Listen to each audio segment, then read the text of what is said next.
Good morning, good morning, good morning, amazing, Lawnerd, and depending on where you are, good afternoon, and replay crew, good whatever time it is where you're finding us, and happy Friday, May 8th. It's our first annual International Lawnerd Cookie Day, part one. If you are part of the app, you know why today is a part one, because I sent out an app notification. I had a YouTube short that I made for y'all that I put just in the app, so it is unlisted. So you guys have a little bit of a preview of what we're talking about today, because today we were supposed to be together for the sentencing of Brandon Banfield. Well, that's not happening today. In fact, that has been moved to June. So today is part one of International Lawnerd Cookie Day. Look, next year we'll just celebrate on May 8th. It'll be perfect. Or we'll celebrate on May 7th. It'll be fine. But I have my very big cookies because I am so very tall. I'm not all that tall. I did lie on my college water polo stats to make myself a little bit taller, but it's fine. I am very tall and I have very big cookies. I also made some coffee to have with my cookies, which is why we needed to go to court today either way, because even though we are not in court for Brandon Banfield's sentencing, because that has gotten kicked to June 5th, we do still have two hearings from this week in the Karen Reed case. So I figured, since we needed to be in court so that we could eat cookies, we could just peek in on two different hearings from this week from the Karen Reed case. And we have an update from Banfield because somebody finally got their hands on the memo that he filed asking for a new trial. So today we're going to talk about Banfield's motion and continuance briefly, a quick bit, if you will. I'm a little bit intrigued and kind of fascinated by the Canvas hack. So we're going to talk about that just real quick because I am intrigued. And I was trying to prep for stream last night. And I was like, Travis, talk to me about Canvas. We're going to talk about that just briefly because I am fascinated and I want to. And it's also a good reminder for today's sponsor, Incogni. I actually reached out this morning. When I say I mean Team Baker, because they're amazing and they've got me. And I was like, hey, can we make sure everyone can have an Incogni discount code today? Because there's like 250 million plus students who have had all of their data hacked, and that doesn't even go on to include teachers, administrators, and everyone else. So if there was a day that I would love to be able to give people a discount, can we do that today? And they said yes. So today we also have our sponsor Incogni that we will talk about when we talk about Canvas, so that you guys have access to that. If today is the day you're like, I really need to make sure all of my information is not on the internet. Today I've got you. Then we are going to go to court for two hearings. Two hearings. One from May 5th, Dr. B's birthday. One from May 7th, my birthday. We're covering them today, May 8th, International Lawnerd Cookie Day.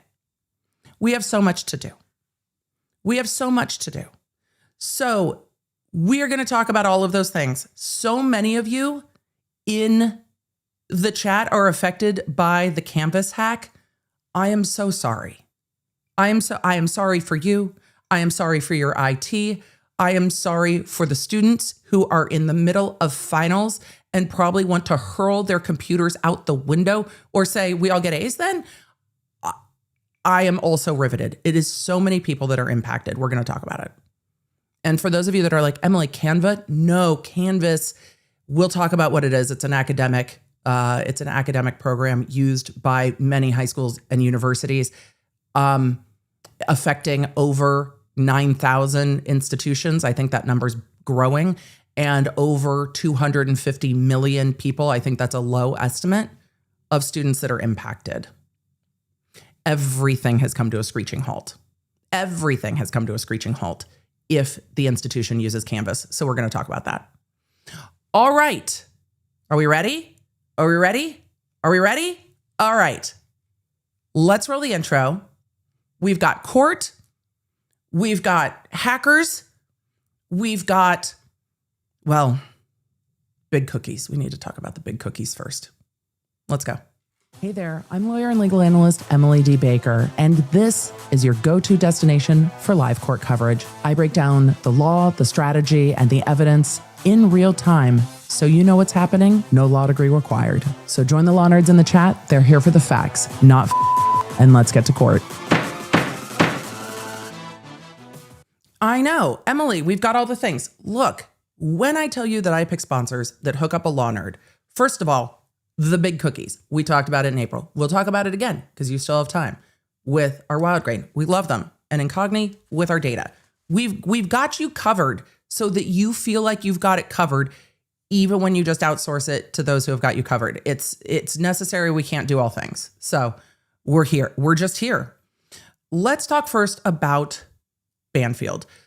For those of you that are not in the app, for those of you, especially on Android, that have not updated the app, do that. It will help with the notifications. I pushed out a notification to let you know that the Banfield sentencing had gotten continued. The number one question I get is why. My answer is because they made a motion to continue and the judge said yes. Here's the thing.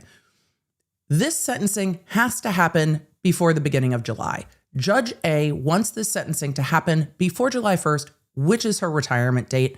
I'm sad too. I'm sad too. I am sad too. I am sad too. But this sentencing does not have to get done by the same judge.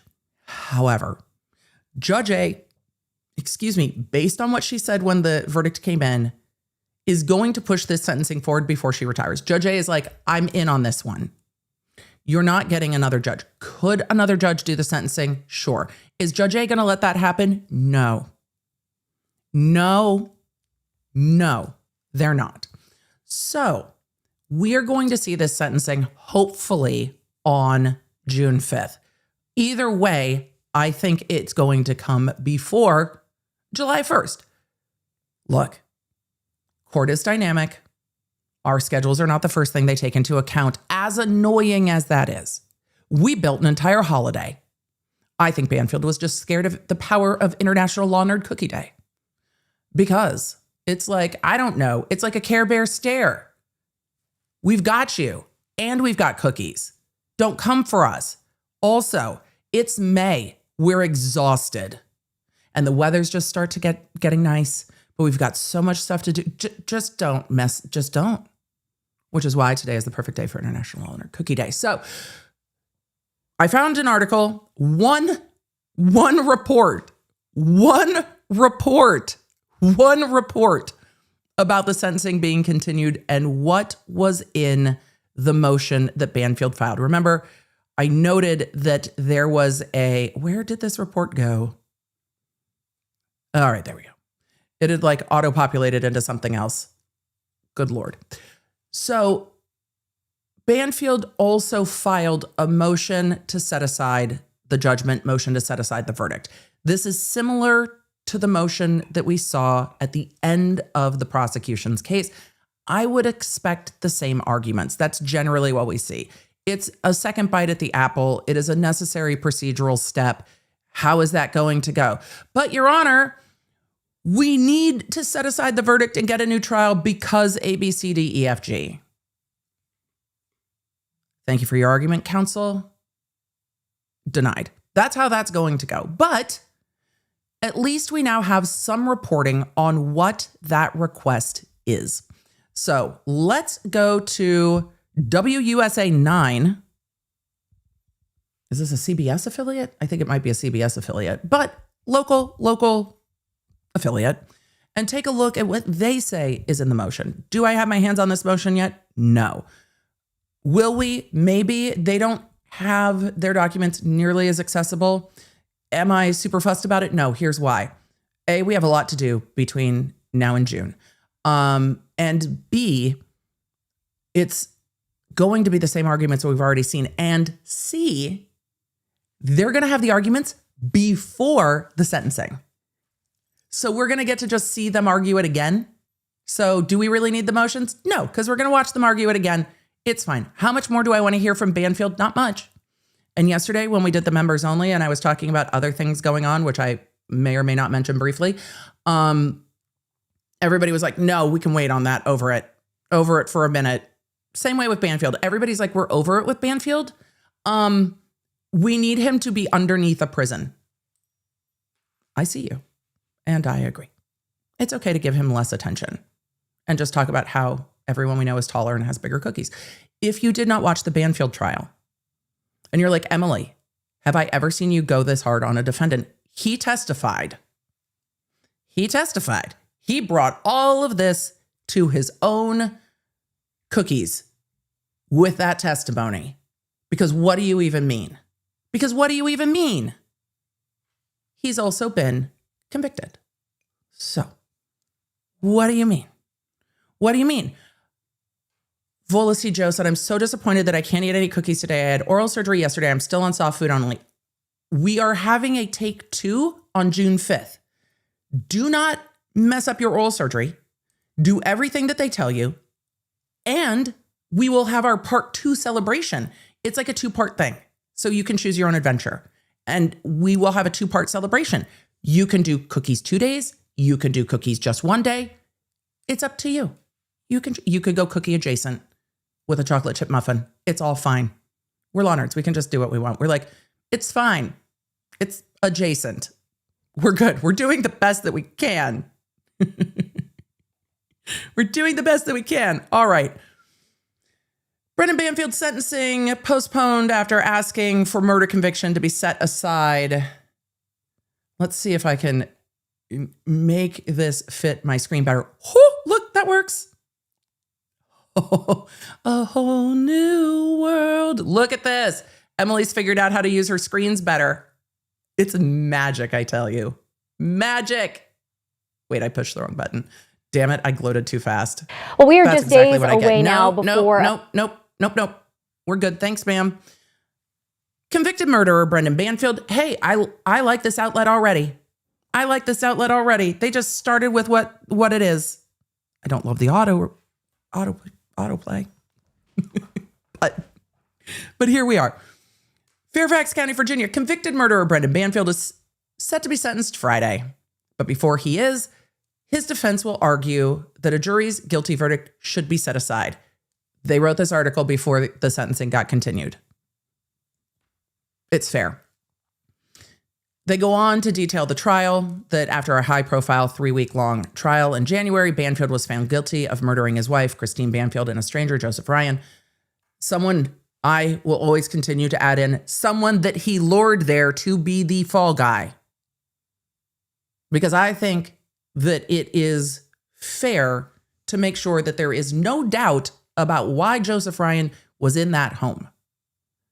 Because he was hunted by Banfield with the help of Juliana Magalhaes. It was not random. Continuing on.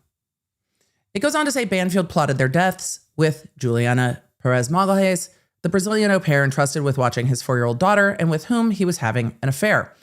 Banfield and Magalhaes lured Ryan to the house. Oh, good. They continued on. Hey, I like this more and more. Good job, outlet. Emily, keep reading. I have so little faith these days. I truly do. But look at this. Well done. I appreciate it. Thank you, WUSA9. Emily, keep reading. Banfield and Perez Magalhaes lured Ryan to the house on a sexual fetish website, FetLife, posing as Christine, soliciting someone to help her play out a violent fantasy. Banfield was convicted of 2 counts of aggravated murder, 1 for killing 2 people in this. Okay, that's incorrect. He was convicted to 1 count of aggravated murder for killing 2 people in the same instance, and 1 count for killing 2 people in a 3-year span. So that's fair. And he can only be sentenced to 1. In Virginia, aggravated murder carries a mandatory life sentence, so LWOP.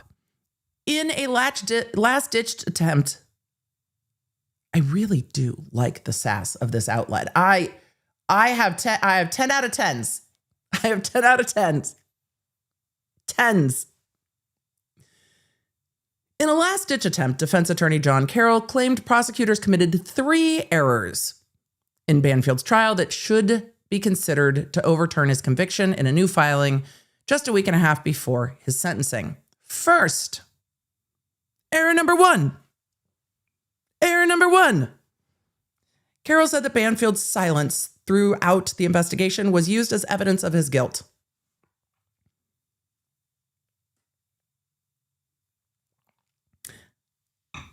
We knew this argument was going to come up. There were times in this argument, because this came up at trial, this was preserved at trial. There were times when this came up that I was like, oh, the prosecution's a little close to the gray zone on that for me. Then again, as a prosecutor, I was not a gray zone type of a girl. I am not here to push the boundaries. I am here to stay firmly within the rules and err on the side of caution, because I felt that every case I took to trial, I had well more than enough evidence, and gray zone not needed. Not needed.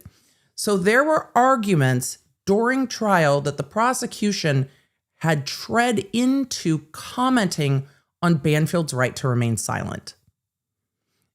And the judge found that that's not the case here. The judge said the prosecution did not comment on the defendant's right to remain silent. And when the defendant testified, he's allowed to be cross-examined, but there are ways that that cross-examination can cross the line. We are going to hear more arguments about that, because if you get prosecutors saying things like, well, he's had all this time to make this story up, because this is the first time that we've heard from them. The first time we've heard from this defendant. There are some defense attorneys that would say, Your Honor, that is the prosecution commenting on the defendant's right to remain silent. You saying this is the first time anyone's heard this from you is saying that he remained silent. However, a lot of case law is going to say that if the defendant has testified, you are allowed to then ask questions. So you've been sitting here thinking about this since then. Now, I think there's room to go too far in that. And the defense fought about this at trial quite a bit. If the defendant had never testified, then any comment on, and we've never heard his side, is a full no-fly zone. That's a whoop. You've earned yourself a mistrial. And depending on how egregious it is, you might have earned yourself a mistrial with prejudice. Bye-bye. But when the defendant testifies, that can become a little more gray zone about when you are improperly commenting on the fact that he had the right to remain silent, and then when he took the stand, being able to question him about, but you've never told anyone this before. There are boundaries to that, but once the defendant opens the door, those boundaries are not nearly as strict. And arguing that before the defendant testifies, big problem. Arguments after the defendant testifies, not the same. But there were times where I was, even in this case, I'm like, I can see why the defense is objecting to this, and I can see where Judge A is. And the tolerance for a given court on where that boundary is depends on the case law in a given jurisdiction. My tolerance for it is fairly low because, honestly, I think it's kind of obvious. And Emily, how did you handle this when you were in court? Well, I had more than a number of defendants testify because they apparently thought that my collegialness pre-trial would somehow carry over to my cross-examination style. That is a miscalculation. But my style of handling that was generally, so this happened on this day. Yes. And today you're telling us this. Yes. Today, yes, for the first time. Yes. Okay. Okay. Great. Good. Make sure we cleared that up. That's about it. We're going to let that slide because the jury knows. The jury knows. The jury can see it. And if it feels like they sat through the whole trial and then crafted their testimony to match the trial, you can also comment on that. So you heard witness this say this, and now you're saying this? Okay. So I had my own ways of doing that. Wolf Chiara, don't ever apologize. Wolf Chiara asked or said, sorry for my bad memory. Did he talk to the cops? He did not. He's an IRS agent. Look, when a member of law enforcement gets arrested, find me a case where they've ever talked to law enforcement. Just send it to my email. He was an armed IRS agent. No, he did not talk to law enforcement. 100% no. He was like, right to remain silent, 100%. 100% right to remain silent. 100%. Right. It's like when doctors tell you, oh, I would never use this, I would do that, but you can do this if you want to. Go with what they do in their life. Generally. I mean, not the no sleeping part. Same. He is a federal agent. It's a very big deal. Very tall. Very tall. So, have it be a reminder. And look, if you choose not to testify, you exercising your right to remain silent cannot be used against you. And if it is, your case is probably going to get yeeted. It can't be used against you. When you then decide to talk, yeah, there's a little bit of wiggle room. That gray zone gets a little squishy. Well, we are just days away now. So does the autoplay. The autoplay gets squishy. It's like, finish the article or we're going to autoplay another video. Damn. Why did it change articles? That's awkward. This one. No more auto. I thank God for my. No more autoplay. Okay. Reader mode. Reader mode immediately.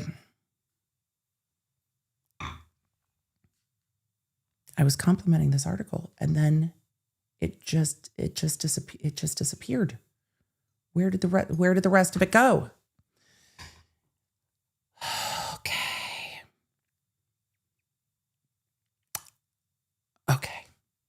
Okay.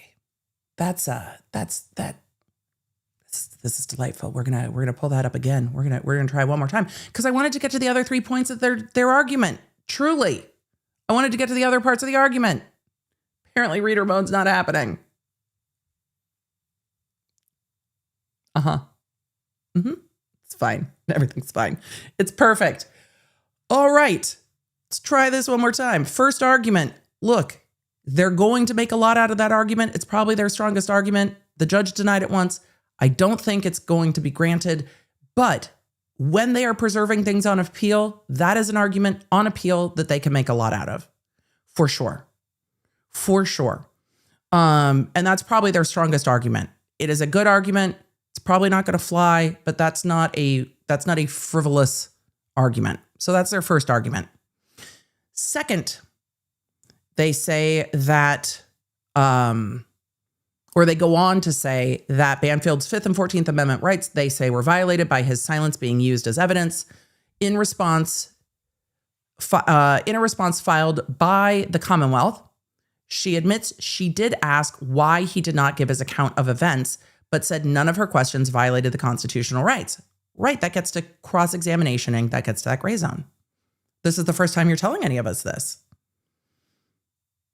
Okay. We've never heard about this work meeting. We've never heard about this work meeting with the supervisors and the suit. This is the first time we're hearing about the work meeting. And then when the supervisor came in, I died. When his supervisor rolled in, holy shit. I honestly think Banfield went pale. I think he went pale. That is one of those trial moments that probably doesn't happen if the case is not streamed, and was so epic because he just didn't think. Oh, Emily, keep reading. Okay. They go on to say, this is literally their next argument. I really like this article. The autoplay annoys the shit out of me, but that's not the journalist's fault. Second, they argue, the prosecution called a last-minute surprise witness during the trial, which Carol claimed violated Banfield's right to exclude the witness. The rule on witness order prohibits any witnesses from watching any coverage of the trial. During the prosecution's rebuttal, the prosecution called Thomas Patrick Smith, or to the law nerds, T. Patrick Smith. T-E-A, not T, period. T. Patrick Smith. We're going to do this again. Why? Because we don't get to use this sound nearly enough. T. Patrick Smith was a rebuttal witness. Guess what? There's no way for them to identify T. Patrick Smith as a witness when Banfield's never said he had a big, super important, specially neato meeting that he needed to be all important for with all the bosses. I mean, he was in jeans and sneakers, and the IRS tends to wear suits 90% of the time, but he had a big, special, big, fancy, big, important meeting. Could definitely not, for sure not, kill my wife because I had big, huge, important meeting at work with the supervisors that were out of the county and out of the state and then out of the country.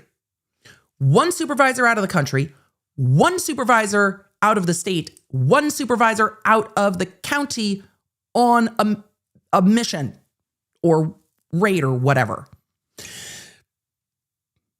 So they're calling that a surprise witness. The surprise is that he made shit up on the stand. Otherwise, there's no surprise. During the prosecution's rebuttal, the prosecution called T. Patrick Smith to the stand, who said he reached out to testify after hearing Banfield's testimony. Because T. Patrick Smith sat there and went, that motherfucker's lying. Excuse me?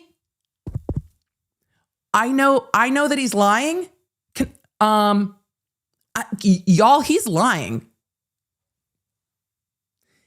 If Banfield's lawyer had disclosed that his supervisor could corroborate his story, it wouldn't have been a surprise, right? Carol wrote in the motion that he learned of the testimony while watching the trial on television. But Sands said recordings of his testimony did not show him ever making that statement. We might have to go back and watch again. Third, Carol wrote that prosecutors knowingly did not correct false testimony. Okay, these last two are just, I mean, I know you got to argue something. These are the same arguments that were made. You got to argue something. These are not as strong. Malgolhase took a plea deal and testified against Banfield during her testimony. She answered many questions by saying, I don't know. At one point, Malgolhase said to Carol, if you keep asking these questions, I'm just going to answer, I don't know. Honestly, at the time that happened, it was fair because the way Carol was asking questions were BS. So I think that was valid. In the filing, Carol claimed that because prosecutors spent more than a year interviewing Malgolhase, they would have known that she was giving false testimony when she said she did not know the answer.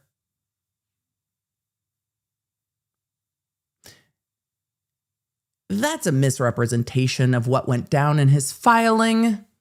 It's advocacy, I get it. But what happened is she said, I broadly understand all of this, and there's a lot of letters, and if you show me, I can tell you. Do you remember writing this? No, I don't remember writing exactly that. Can you show me? What date did you do this? I don't know. We did this in general. This is the order things happened in. Was it on this date or this date? I don't remember. Can I have my phone? No? Okay, then I don't remember. The Commonwealth said that the defense did not make it clear what they believed was false. She didn't remember the dates. That was true. Absent any specific allegations, the Commonwealth is hard-pressed to effectively respond to this allegation. However, defense has been provided recordings of every interview conducted by the Commonwealth with Ms. Perez-Magalhaes, and as such, had every opportunity to impeach her testimony with her prior recorded statements had they felt she was inconsistent. The sentencing and arguments on these motions have been rescheduled for June 5th. The lack of an artful cross-examination is not the problem of the prosecution. But, Your Honor, it is the prosecution's job to fix my cross-examination. No, it's your job to cross-examine better. Yeah, that's how that works. The first argument, they are going to continue to argue. They will argue it again on appeal. I don't think it's going to go anywhere. I do not know the case law in Virginia. Maybe there is case law that is more helpful to the defense. However, Judge A is an experienced and learned judge and really takes a lot of careful consideration in everything we saw and is consistent. So I am disinclined to believe that Judge A misinterpreted the case law on this point. And I believe if Judge A thought that the prosecution was out of line, she would have rectified that swiftly. So I would be surprised if there is different case law, unless it was published after the trial happened. I guess always possible. So Banfield will be back in court on June 5th. I want to see what Judge A has to say to Brendan Banfield, and we are going to get arguments that day on this motion. It will, in all likelihood, be denied. And then we will get to impact statements and sentencing. I will keep you in the loop as we get into June. But for now, we are going to have to wait on Banfield. And don't worry, next week we are still supposed to have Corey Richens sentencing, and the judge denied her motion to continue. Now we need to talk just a little bit about this Canvas hack.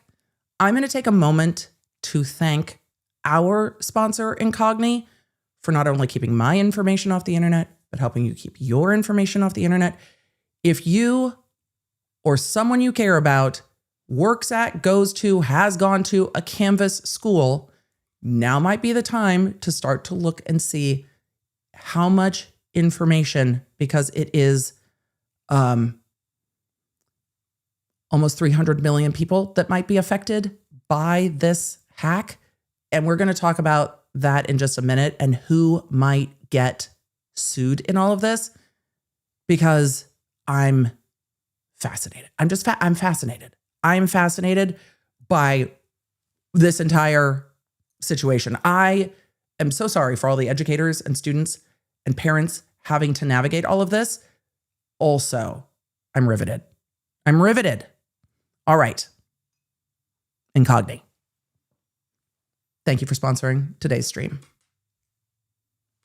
Law Nerd, it's time for our monthly reminder that your data is exposed everywhere. And thank you to today's sponsor, Incogni, for helping me keep my and my family's information off of the internet and away from data brokers and others. Did you see that in April, the educational company McGraw-Hill had a massive data breach? This was another 13.5 million individuals who had their email address, home address, phone number, and other data leaked online, and McGraw-Hill confirmed it after there was an extortion attempt. And yes, there are some steps we can take to protect ourselves online. Yes, that would be a ton of work. But that's what Incogni's for, because their process is fully automated. And if you ever run into any roadblocks that the fully automated process doesn't work for, you can use their custom removal tool. You know that Incogni's trusted by me and my family, but you don't have to just take my word for it, because Incogni is the first and only data removal service that has been independently verified by Deloitte. And if for any reason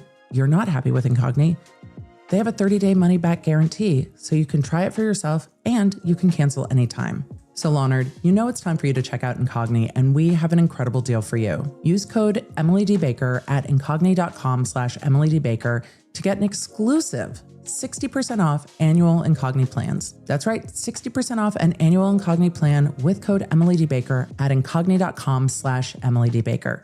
Now, let's get back to our stream. All right, everybody. I know multiple educational companies have had issues with this hack. Well, I don't know if it was the same group that hacked McGraw-Hill and Canvas, but I am not surprised that we are seeing a wave of educational outlets hacked, because oftentimes these things go in groups of industries. So I'm not shocked that we are seeing a group of industries that are struggling with the Canvas hack. So we're going to take a look at two quick articles, because EDB is fascinated by the massive breach of Canvas, the digital educational platform. So let's take a look. All right. Let's see if I can wait. I can move this with, there we go. We're almost there. Emily fights with technology. Part 3, Canvas digital platform used by universities back up after ransom hack. Apparently it is up for some, though not all universities. This is coming from USA Today. Not all universities, elementary, high school, like there are entire school districts that are down. Not everybody's back up, and a lot of finals had to be postponed. Canvas, a learning management platform used by thousands of schools and universities. We are just days away now before the sentencing of Brendan and Banfield in February. The autoplay is strong. I didn't close the entire website, and the autoplay it really wants to be heard. I get it. I love talking to the Lawnards too. But also, it's my moment.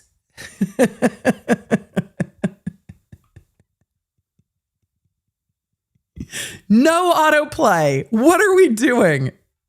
All right. Canvas digital platform used by universities back up after ransom hack, they say. Canvas is a learning management platform that is used by thousands of schools and universities, including like entire districts. Was down for hours on May 7th after a cyber attack. It's not up everywhere from what I'm seeing. Disrupting access to grades and coursework during spring final season for many. Yeah, it took people out while they were in the middle of finals. Colleges and universities across the United States, including University of Michigan, Harvard, and Penn State, disclosed May 7th that Canvas had reported a security incident and was experiencing an outage. Most of their screens went black with ransomware notification. The university's like, we're aware. Yeah, it absolutely happened. And I don't think most are back up.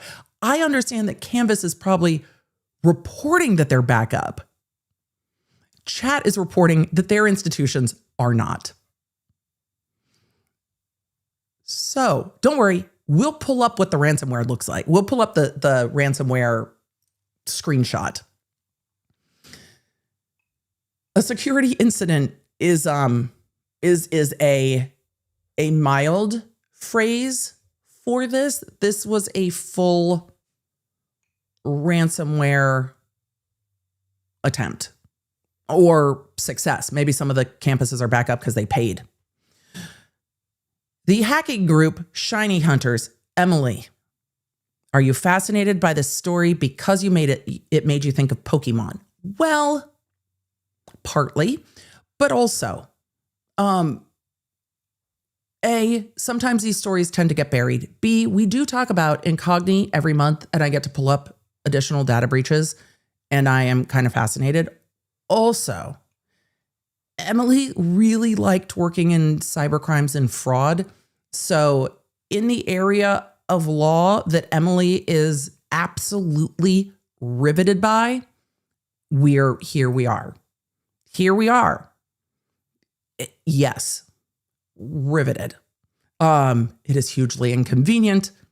It is difficult for everyone to deal with.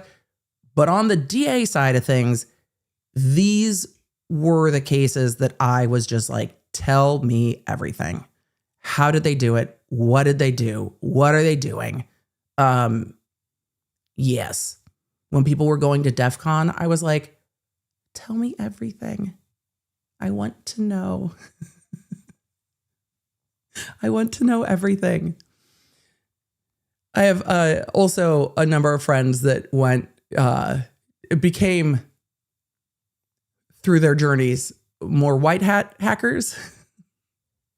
Fascinating conversations. This is a conversation for another day. Much of a conversation for another day. So the hacking group Shiny Hunters claimed responsibility for the alleged breach of the at infrastructure or Instructure. I'm going to read that wrong. At Instructure. Instructure is the company that owns Canvas. The group that took responsibility for it claimed nearly 9,000 schools worldwide were affected, and that the data of 275 million individuals, including teachers, students, and other staff, was stolen.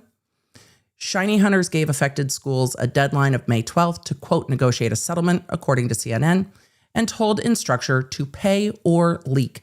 I don't know what kind of information's in the back end of Canvas that could be leaked, but school educational materials are protected by law. So if even like disciplinary actions or emails regarding disciplinary actions got out, that could also open up the schools to liability. It can cause absolute havoc. So for all of you that are incredibly stressed about this, the stress is real.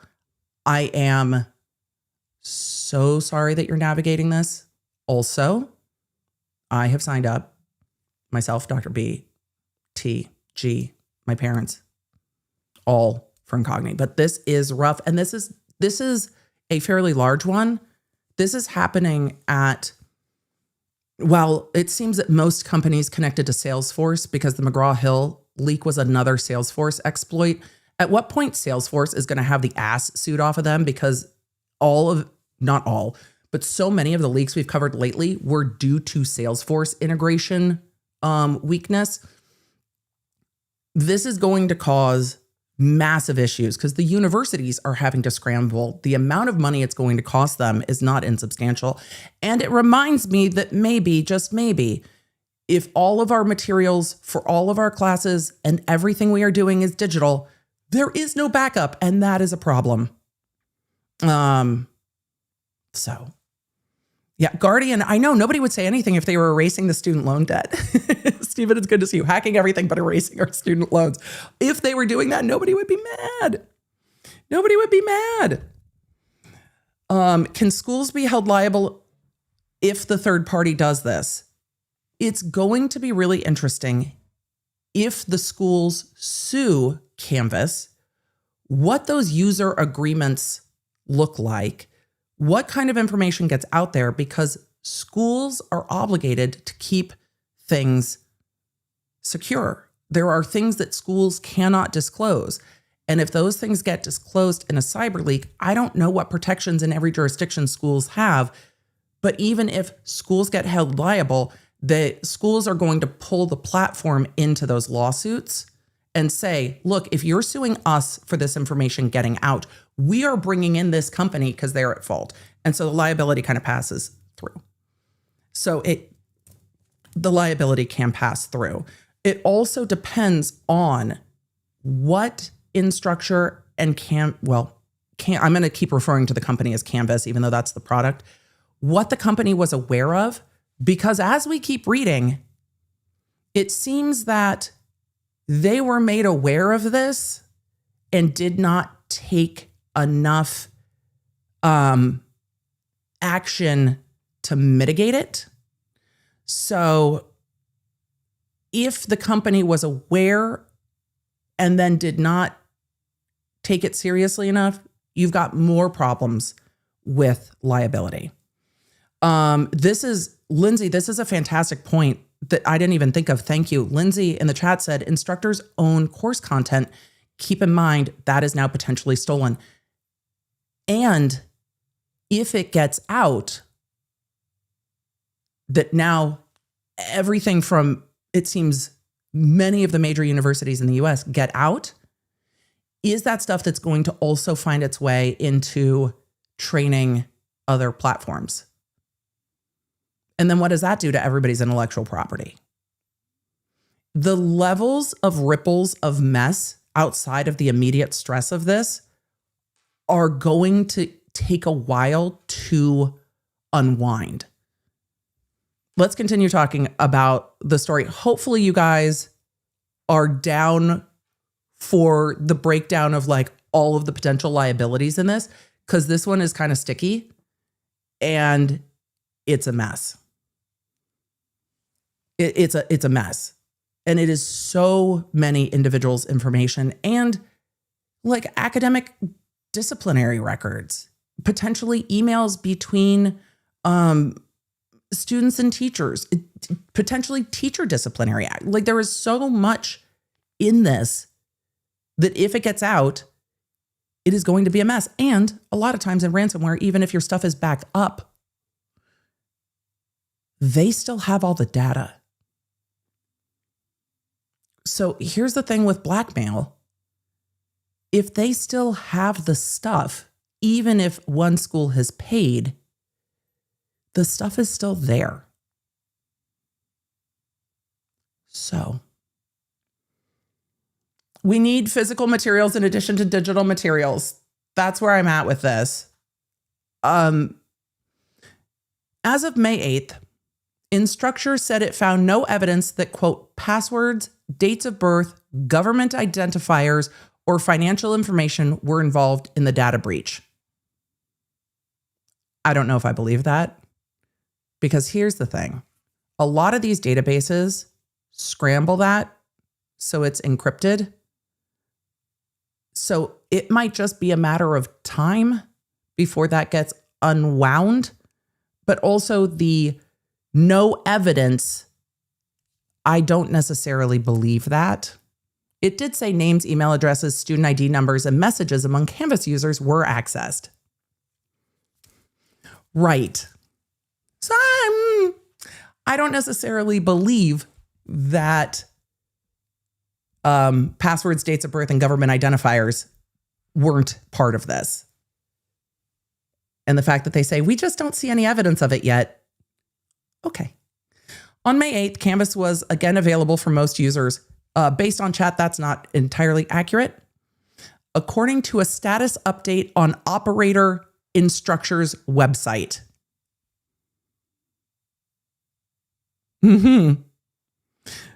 So they're saying it's back up. I imagine the university ITs have locked this all down and can't get it back up yet until they figure out if it's also what else has gotten into their system. So even if they're like, hey guys, we're back up. No, you're not. No, you're not. So their website status indicator says that they're back up. Okay, Jan. Additionally, Instructure said that Canvas is fully back online and available for use. Instructure says it contacted impacted organizations on May 5th, and that students, parents, and employees at affected schools should take whatever action is suggested by their individual institutions. EDB has a suggestion. Also, if you were made vulnerable to this, universities and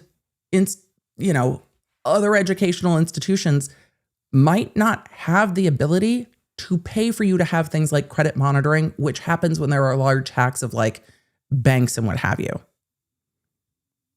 Though, if you do end up getting Incogni because of this, you can always ask them, hey, I did this to protect my data. I mean, I got a discount with EDB, but can we get that back, please? Also, I want to know if everybody was contacted May 5th. They go on to say, in the meantime, it is always a good practice to be cautious of unexpected emails or messages referencing this incident. Avoid clicking suspicious links and report anything unusual to your school or institution's IT or security system.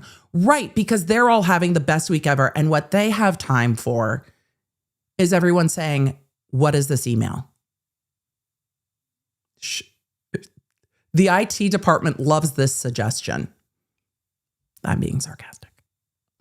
Earlier, the company said Canvas and other related sites had been placed in maintenance mode, and it was investigating an issue where some users are having difficulties logging into student e-portfolios. That's an understatement. Oh, the way the company has tried to mitigate this. Ten Curio said, college instructor here, I'm pissed.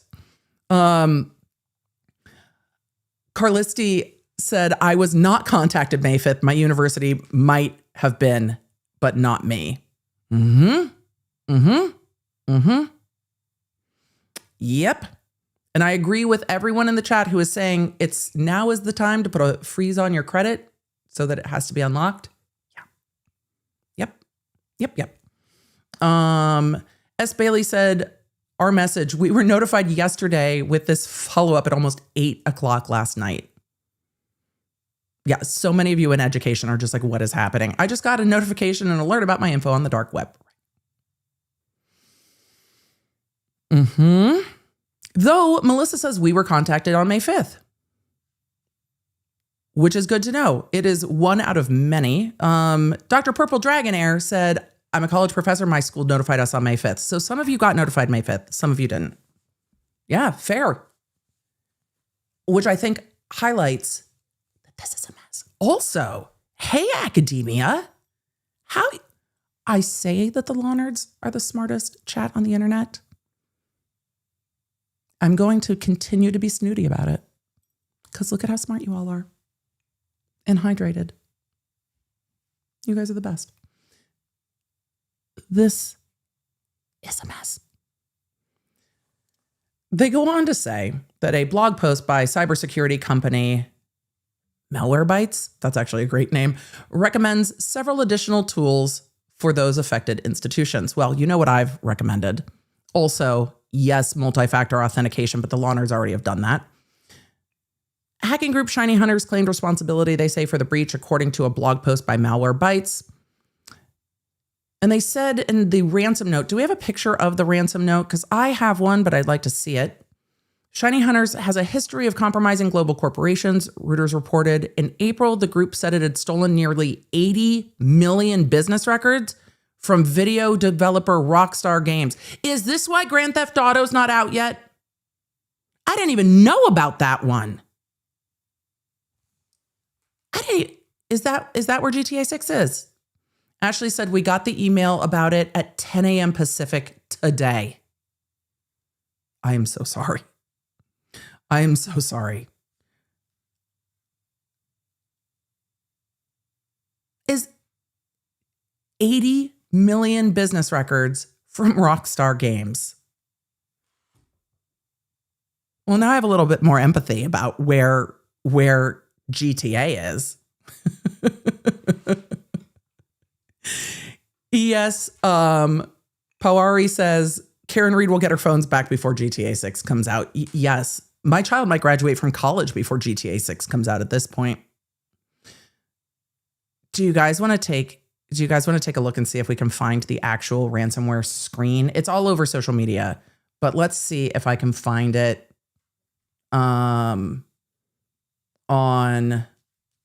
let's see if I can find it. Actually, you know what? I'm just going to grab my photo of it because I took a photo of somebody who shared it. Let's go take a look at the screen that was popping up. Also, I think that if this had popped up while I was in finals at UMass, I might have had, well, one of two reactions. First reaction, I might have wanted to vomit and or been so nauseous I thought I was going to vomit. However, the other option might have been literally like slams laptop shut for the weekend and is like, where are we drinking?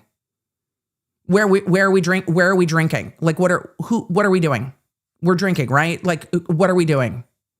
You've hacked everything? Fuck it. Fuck it. I'm out. It would have been, or it might have been a combination of the two responses, but you've locked me out of everything. Great. I think at that point, you're just like, nothing I can do. I will say, I hope that universities deal with the disruption well. This type of disruption is kind of difficult to shake off and reset from.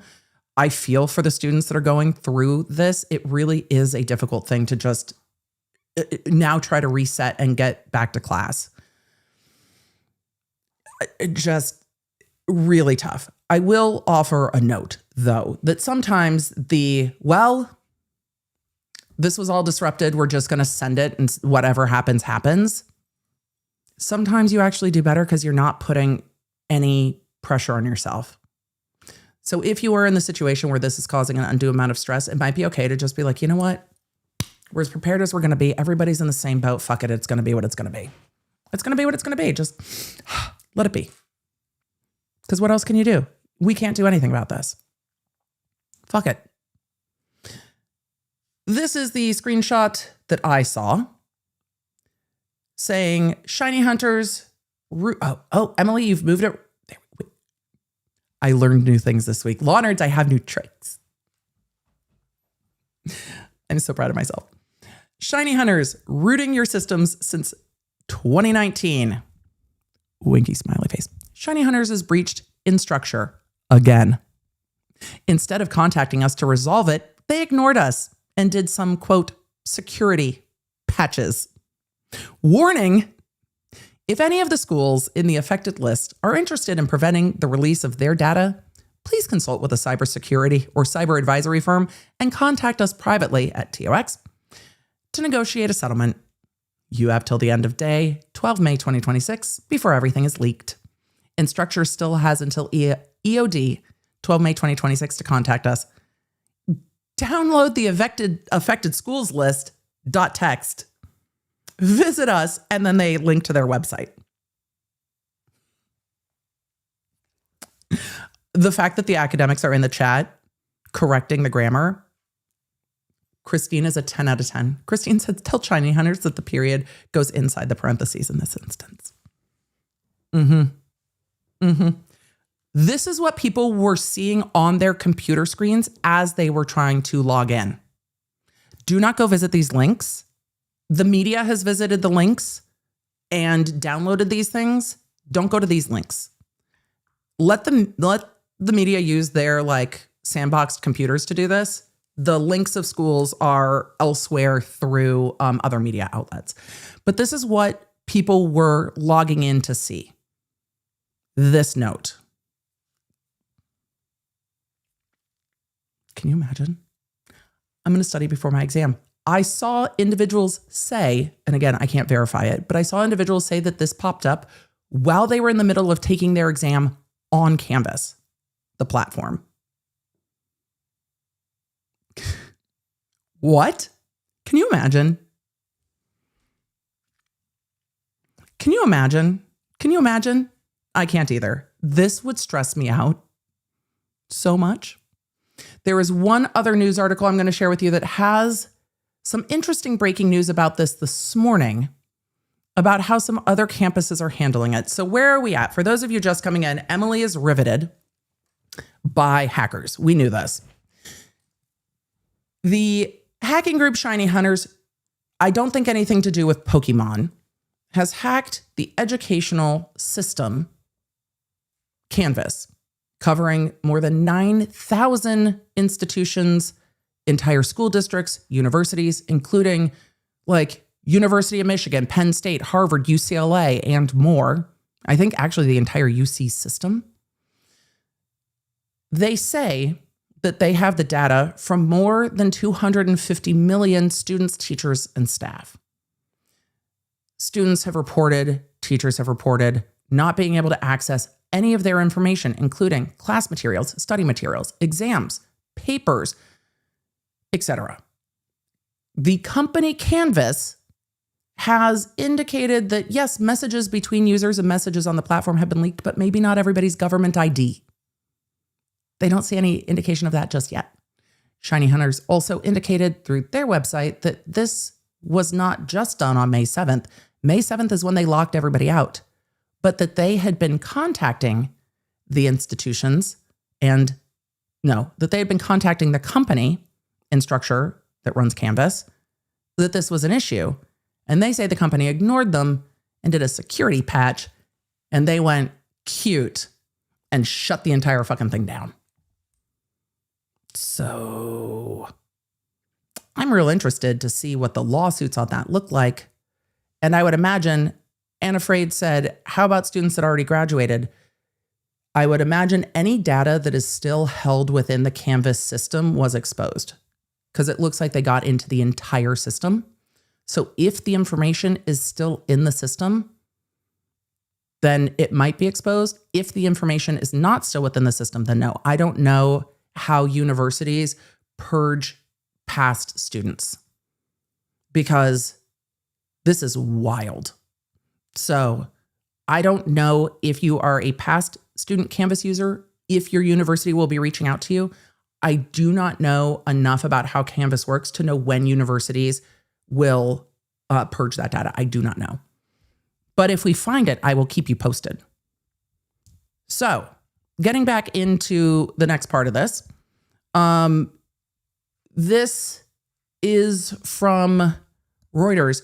Notice real quick that Reuters has put this under their litigation section. I wonder why that is. Why did they put it under litigation? There are lawyers that are like, oh no. There are lawyers. I am not a lawyer I am fascinated, but there are lawyers that are just like, hey, everybody, need some help suing Canvas? Just wait, give it a day. You're going to start seeing ads for it. You're going to see ads for it. Some schools and universities whose students' data was stolen by a cyber criminal hacking group as part of an April breach of the educational tool Canvas. New information in this. April breach. Individually sought to deal directly with the hackers and prevent data release. A source familiar with the matter told Reuters on Friday. Shiny Hunters, a hacking group with a string of data theft and extortion campaigns targeting major global companies, said in a May 3rd post on its website that it had stolen roughly 6.6 terabytes of Canvas data. That doesn't seem like that much data, though. But maybe because it's text, it's just not as heavy as like video data. Related to nearly 9,000 schools worldwide that included student names, email addresses, private messages between teachers, students, and other staff. Student newspapers across the country reported this week that the hack was causing widespread disruption as students prepare for end-of-the-year tasks and assignments, exams. The software is used by schools to facilitate class assignments and information sharing, as well as messages between students and faculty. On May 5th, the group posted a message saying that Canvas's parent company had not even bothered speaking to us to prevent the data leak, and that their demand was not even as high as you might think it is. The hackers are petty. We didn't even ask for that much money. They don't give a shit about you. The message included a list of roughly 1,400 individual schools and districts and invited the schools to contact them to negotiate to prevent the data from being posted. The Cornell Daily Sun reported Friday that the Canvas hack disrupted students trying to study for final exams. Instructure announced in a May 1st post that its support website that it was investigating a cybersecurity incident. Excuse me. May 1st, you put it on your support website on May 1st that you were investigating a cybersecurity incident. Oh boy. Oh boy. Oh boy. A post the next day, signed by the Chief Information Security Officer, Steve Proud, I'm reading that correctly, I think, said that the, quote, information involved included Canvas usernames, email addresses, student ID numbers, and messages among users. That was May 2nd. How are institutions just notifying people of this on May 8th? That's 7 days later.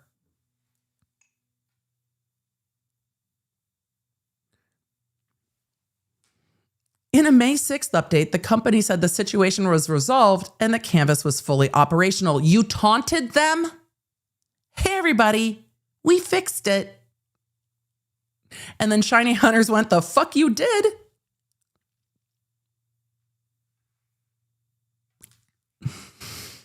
On May 7th, students at multiple schools, this period of time is where the lawsuit lives. That's the period of time where the lawsuit lives. Instructure announced May 1st on its support website, because everyone checks that daily, that it was investigating a cybersecurity incident. And then on May 7th, people logged in at school and reached a screen that said, none shall pass. That's where the litigation lies, in that response. And I imagine that because they put it on their support website, they might not have even reached out to institutions at that time. Can you imagine how pissed IT at the institutions must be? If we had had a heads up about what was going on, if you had reached out to the IT at these institutions and districts and told them what was going on, they could have also made a plan. That is where the lawyers are going to find issue. Because what do you mean? What do you mean? You're like, no, we're all good. Oh boy. On May 7th, students at multiple schools, that's understating it, reported attempting to log into Canvas and finding a note from Shiny Hunters with a link to the list of affected schools. Don't click the link. Instructure supports Canvas, Canvas Beta, and Canvas Test. Offline, they were all offline a short time, but restored access 4 hours later. I don't think access has fully been restored everywhere. Shiny Hunters pulled both messages off its website as of May 7th, replacing them with a message saying that they were not commenting and have no further comment to make regarding this global incident. A group representative declined to answer questions from Reuters sent via online chat. Where were you having that chat? I hope that computer's sandboxed, but that's not advice. Just a question. They go on to say that extortion and ransomware groups pull claims about victims off their websites for any number of reasons, including sometimes that a target has paid or is in negotiations. We'll talk about negotiations in a minute, and then we're going to court. A note sent to the parents from South Orange Maplewood School District Friday said a security breach occurred April 25th. And that Instructure detected unauthorized activity April 29th. Let me reset what I said. Here's the beginning of where the lawsuit lies. Let's work our way backward on this timeline. April 25th is when the breach occurred. They didn't find it till April 29th, which is faster than a lot of these breaches are found. They didn't find the intrusion. They didn't find the unauthorized activity until April 29th. How are we burying this at the end of this story? Breach on April 25th, detected April 29th, posted on the website May 1st, but it seems that that was not disclosed other than the public posting to the institutions. Then on May 6th, they said, we're all good. And then on May 7th, Shiny Hunter said, no, you're not all good. We're going to tell all your users that they can't access Canvas. Adorable. April 25th. So they had unmitigated access for 2 days? They got in, they got out, they got the data that they got, and then you figured it out? Montgomery County Public Schools in Maryland told students, staff, and families in an email Friday that Canvas was returning to service, but that the district was continuing to restrict access out of an abundance of caution until all services have been reviewed and confirmed safe for use. Right, because they don't want it to infect all of the district computers. Of course. But the data's already gone. The private data's already gone, which means no matter what the institutions do from now, that data is going to end up on the internet at some point. They say that Canvas has 30 million active users between kindergarten and college age, according to the website. Then if they've got 30 million active users, but they are saying that they have the data of over 250 million students, that answers some of our questions, doesn't it? They have 30 million active users, but the information of over 250 million students, teachers, and faculty, they say they have. So that seems to include non-active users. Oh boy. So what's going to happen now with the Canvas hack? Well, make sure that you're taking your information seriously when it is on the internet. I will always recommend that you have separate email addresses, which is a lot.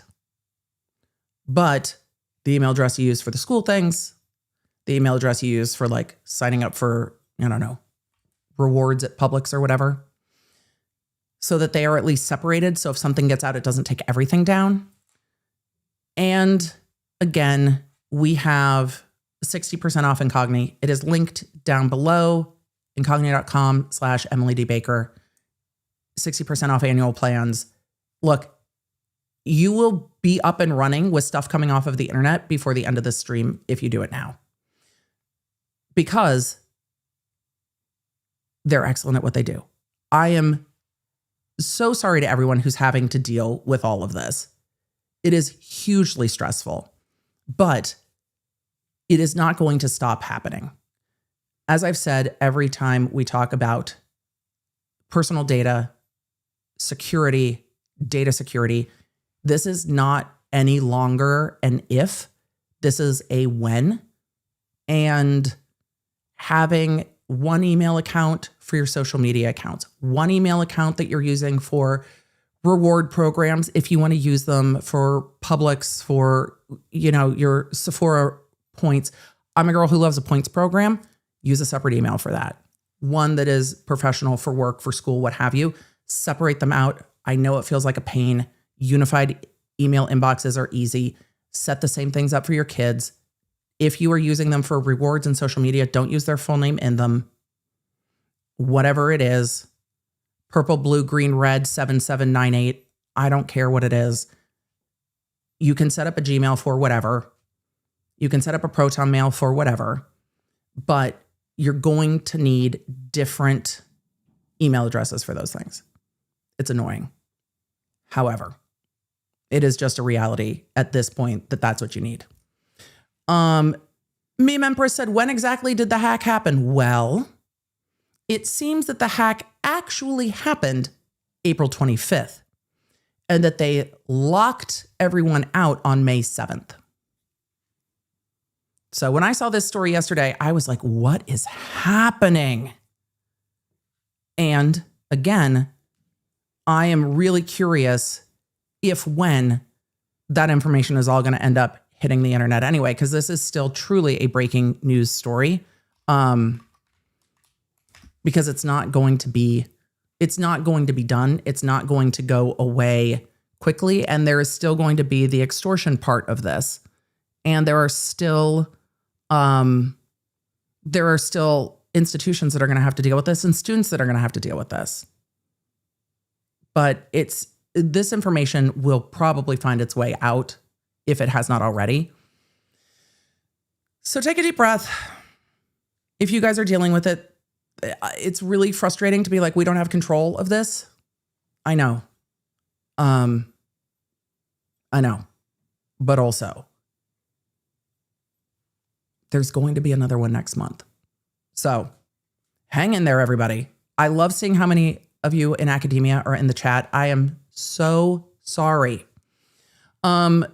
Josie Justings said, did the universities know about the April hack or did just Instructure canvas? From the articles that we are reading, it seems that Instructure put up a notice on their support website May 1st, but it doesn't seem that they notified campuses until they got locked out, though it says some campuses were notified May 5th, but then they said it was all clear on May 6th, and then everyone got locked out on May 7th. So that's a problem. That's a problem. Because the data was removed prior to the lockout. The lockout was the fuck you of it all. That was the lockout. So hang in there, everybody. Speaking of hang in there, yes, because they're going to be negotiating all of this, which is so frustrating. They're going to be negotiating all of this. We are going to talk more about settlement negotiations in the podcast because honestly, I just don't have the bandwidth for any more back and forth, up, down, all around. That is what the heck is happening with this notice of settlement from Lively Baldoni. And yesterday, the members and our members only were like, can we please not? We're going to go to court today. I want to eat my cookie. We're going to go to court. I'll talk about it in the podcast. There's some legal stuff we need to update on that, but we will do it there. They finally filed their notice of settlement yesterday, but it's not just we settled and we're going to dismiss the case. There's a lot more to it, and we'll go over that on Monday. It's odd. So we're going to need more time. Today I'm just like, really? I'm not doing this on my birthday. I'm not reading it on my birthday. We'll circle back for the podcast. I'll give you the legal side of it. And then we can all go, that's interesting. And then I'll have some, at least, information for you about where we go from here. Good. All right. Are we ready? Oh, J9 forced handle name, fantastic handle name, said, the notice we received when locked out was devoid of the hack information. They made it sound like it was down for maintenance. Well, that's annoying as fuck, but they did put it in maintenance mode. That's really annoying though, because your information could be exposed and you need to know that. You need to know that. So it's frustrating stuff. Ann Bell, I love this. Ann said, I have 8 email addresses: bills, rewards, chit chat, volunteer work, social work, Scrivener, tech stuff, and blog subscriptions. Yeah, it works. You got to separate them out because if one gets compromised, it doesn't take everything down. Look, it's about building foundations with more pillars, which is something we didn't think about. I didn't even think about back in the day. I was just like, oh, my last name has changed. I need some new emails. I didn't really think about it more than that. And then as we've moved on, I have. Exactly.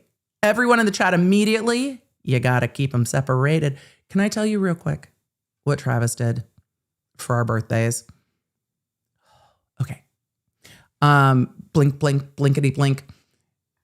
We got a record player because Travis was talking about a while back, as I talked about some of the albums that I loved and listening to them in order and the way that the albums were kind of created and conceived so that they flowed into one another. Travis was talking about how much he loved that with My Chemical Romance. And so one of the things we said, you know what we need? What we need is a record player. We need a record player because there is something so satisfying about the way records sound and the intentionality of listening to everything in the order that it was intended and what have you. So for our birthdays, Travis got Dr. B and me each a record, one from my high school era, one from Dr. B's high school era, but both albums that we love. So we are now on record because I didn't keep my records from when I was a kid. and should have. The thing I regret the most in life is not keeping enough of my old tech, but should have kept some of my old tech. The tapes, not so much. I think half of them melted in my car. But members, remind me, I still have this, I think, in my garage. I still have my giant Case Logic from college. I don't think I've opened that in 15 years. We might need to go through Emily's Case Logic on a members only. I'm making a note. So Travis went out and got Oingo Boingo, Dead Man's Party, and Blink 182, Enema of the State. So we now have those on record, and I am thrilled. Lyndon, I mean, your memory is too good. In my defense, all of the CDs that I borrowed from my brother, who did live in California when I went to the University of Massachusetts, all of them had quite a lot of curse words in it. He was not thrilled. It was a dick move. It was absolutely a dick move. And I was like, but Mom. But Mom, there's a lot of cursing on those albums. I brought them back at Christmas. It was definitely a dick move, though. I should not have absconded with all of the CDs. Yeah, it was totally rude. I hope I've made up for it since then. Oh, but I did give his kids toys that sang Baby Shark. So they loved it. What's an older sister to do? What's an older sister to do? And then people just borrowed things from me in college, and some of them I never saw again. All right. It is Catherine. I understand Catherine in the chat. I hear you. Catherine says, I just want to vomit. I have a final due today on Canvas. My daughter is logged out, needs to study for Keystones. I am a wreck. The schools have no option but to work with you. This is not your fault. You did not do this. Yes, it is stressful.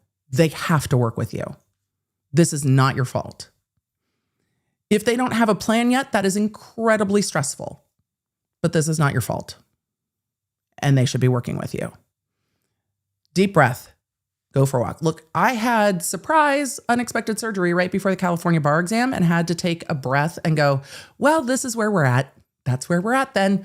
We just have to roll with it. It's really hard to do. Take a breath. You are going to be okay. It is really stressful. But they will work with you. They have to. They don't really have a choice but to work with you, right? It's their fault. So try to breathe. I know it's hard. It's really stressful. And nobody needs stress at this time of year. We don't. There is enough to be stressed about. This is not needed.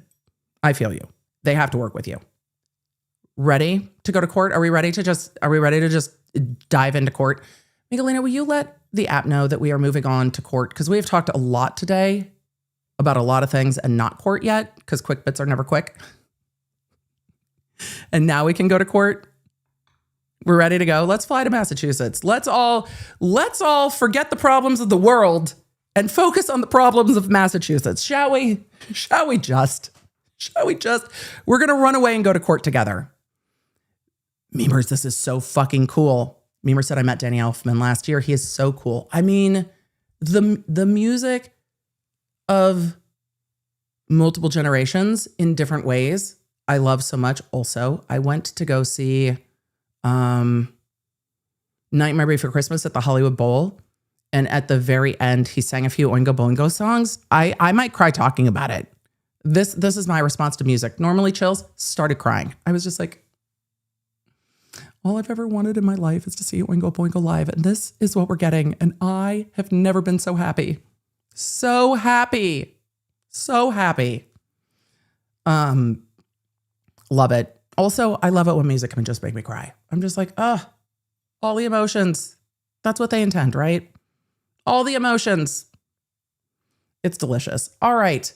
Emily, often you still apologize for your emotions. Well, yes. Sometimes it is still like, I'm sorry, I don't mean to make you cry too. I don't want to have sympathetic crying while we're at work. Sympathetic laughing, yes. Sympathetic crying is harder to deal with. You have to kind of rearrange the face. Okay. Let's fly to Massachusetts. Do a quick TLDR road so far. And then we have 2 hearings that we're going to. Sound good? Good. We're going to fly to Massachusetts first.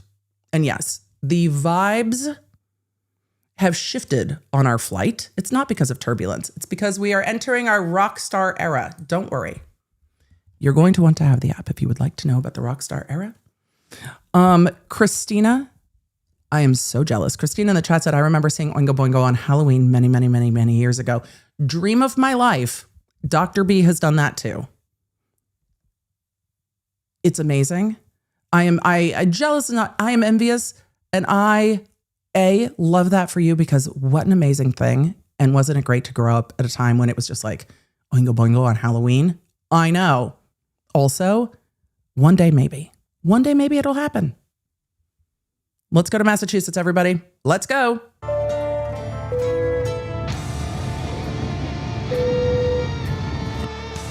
All right, law nerds. What in the world is going on in Massachusetts? Well, probably too much to talk about today, but as it goes in the realm of the Karen Reed civil cases, and now we have like an expanded universe of Karen Reed. Like it's now a Karen Reed expanded universe. We are focusing today on 2 hearings that are taking place regarding discovery in the wrongful death litigation. Now we know that everything in the Karen Reed litigations have tentacles. We've got the federal Karen Reed sues everybody case. We've got the state level, the O'Keefe's sue Karen Reed, and the Barrs case. We now have the McCabe's, Alberts, and Higgins suing Karen Reed and Aidan Carney. We also have the floating notion that Karen Reed is going to sue Canton, the city, not just the individuals, and probably also law enforcement entities, but they were waiting to get more discovery that was happening in the criminal cases that are still ongoing, where they were trying to get discovery from Michael Proctor's cell phone, which they're going to be allowed to use. And we also have things going on in those criminal cases that is a whole nother realm, because one of the criminal defendants, this is not the topic today, one of the criminal defendants, Miles King, was just indicted federally. Remember, arrested. He's been out on bail in part because of discovery shenanigans. Proctor was the case agent, lead investigator. So he's just been federally indicted. So it's just like, and. The ripple effect of the fuckery continues to crash against the shore. And the Karen Reed civil wrongful death case, where she is a defendant with the O'Keefes, continues to move incredibly slowly. The last time we were in court, the judge was like, you guys, if you're having discovery issues, you need to tell me. Bring it to my attention. We need to get this moving. We have a lot of lawyers, a lot of parties, a lot of depositions.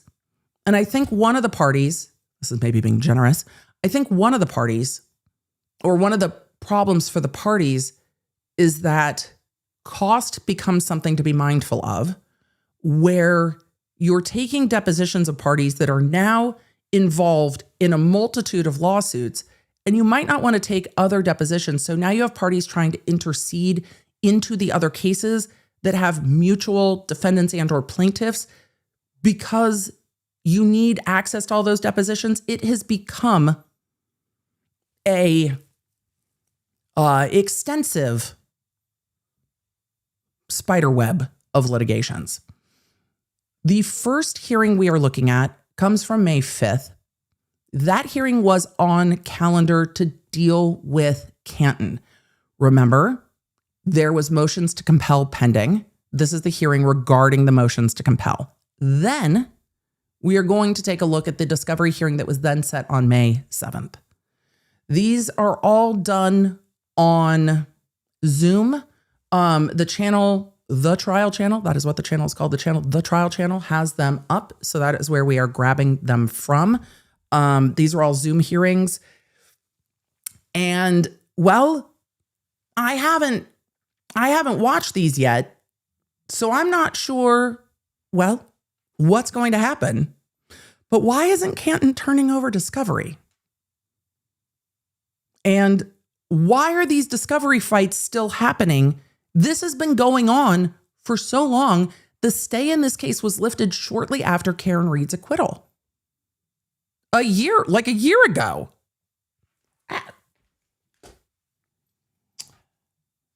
Where is my notepad? Oh no. Did I leave my notepad behind me? I think my notebook is behind me. I have my other one. I'm going to put court on. I'm going to be listening. I'm going to take 2 steps behind me because I think it's in my book bag back there and grab my notebook. So if you do not see me, I'm still listening. This is why I have a long tether on my in-ears so I can grab other things in my office. So let's go to court. Sorry, I'm not home right now, walking in the spot. Yes, leave a message and I'll call you back. Yes, yes, yes. That's what I thought of when I said spiderwebs too. Let's go to court, shall we? Let's go to court. Let's go to court. This is May 5th. Let me put the date on the bottom here so we know which hearing we're in. So replay crew knows what hearing we're in. And so we're clear. May 5th first, May 7th second. Yes, yes. Let's go to court. We got the gavels correct. We have not embiggened. Embiggen! I'll mess with sound in a minute. Also, we are continuing to see issues for chat functionality. If your chat disappears, glitches, streams all at once, it's not you. It is chat. Refresh. It'll be fine. It'll be good. Let's see. I'm going to make myself one of the squares here, and it's going to be just fine. All right. Let's go to court. Court's entering. That's probably loud enough, yeah? They said court's entering. I'm going to leave our Good afternoon, Your Honor. closed captions up. Go right ahead. Your Honor, the matter before the court is civil action number 2483 CV00692. Paul O'Keefe, individually and personal representative of the estate of John Joseph O'Keefe III et al. Versus All CNC right. Hospitality LLC, doing business as C&F McCarthy's et al. Your Honor, for the O'Keefes, we have Attorney Mark Diller. For CNC Hospitality, we have Attorney Lincoln Rose. For defendant Waterfall, we have Casey McCaffrey. For defendant Reed, we have Attorney Sarah Shipley, Attorney Charles Waters, and Attorney Aaron Rosenberg. And Your Honor, we do have counsel for the town of Canton, Attorney David Corian. All present by Zoom, Your Honor. Good afternoon, everyone. Good afternoon, Your Honor. Good afternoon. Good afternoon, Your Honor. So, who's speaking for Ms. Reed? I am, Your Honor, Attorney Rosenberg. Okay, good afternoon. So, Back. the motion seeks to compel documents requested in a February 10, 2026 subpoena. Correct. The earliest subpoena is not... February 10th? February 10th? Hold on. Also, I feel like I need to be one of the proper squares on the Brady Bunch here. So just give me a second as I move myself into the Zoom call. Wait, nope, that's not going to work. Emily, really? Yeah, it feels necessary. It does. It just feels like what has to happen. I mean, there's an empty square. I feel like we should just be part of the Brady Bunch here. Also, what do you mean February 10th subpoena? It's May. It's May. It's gonna be May.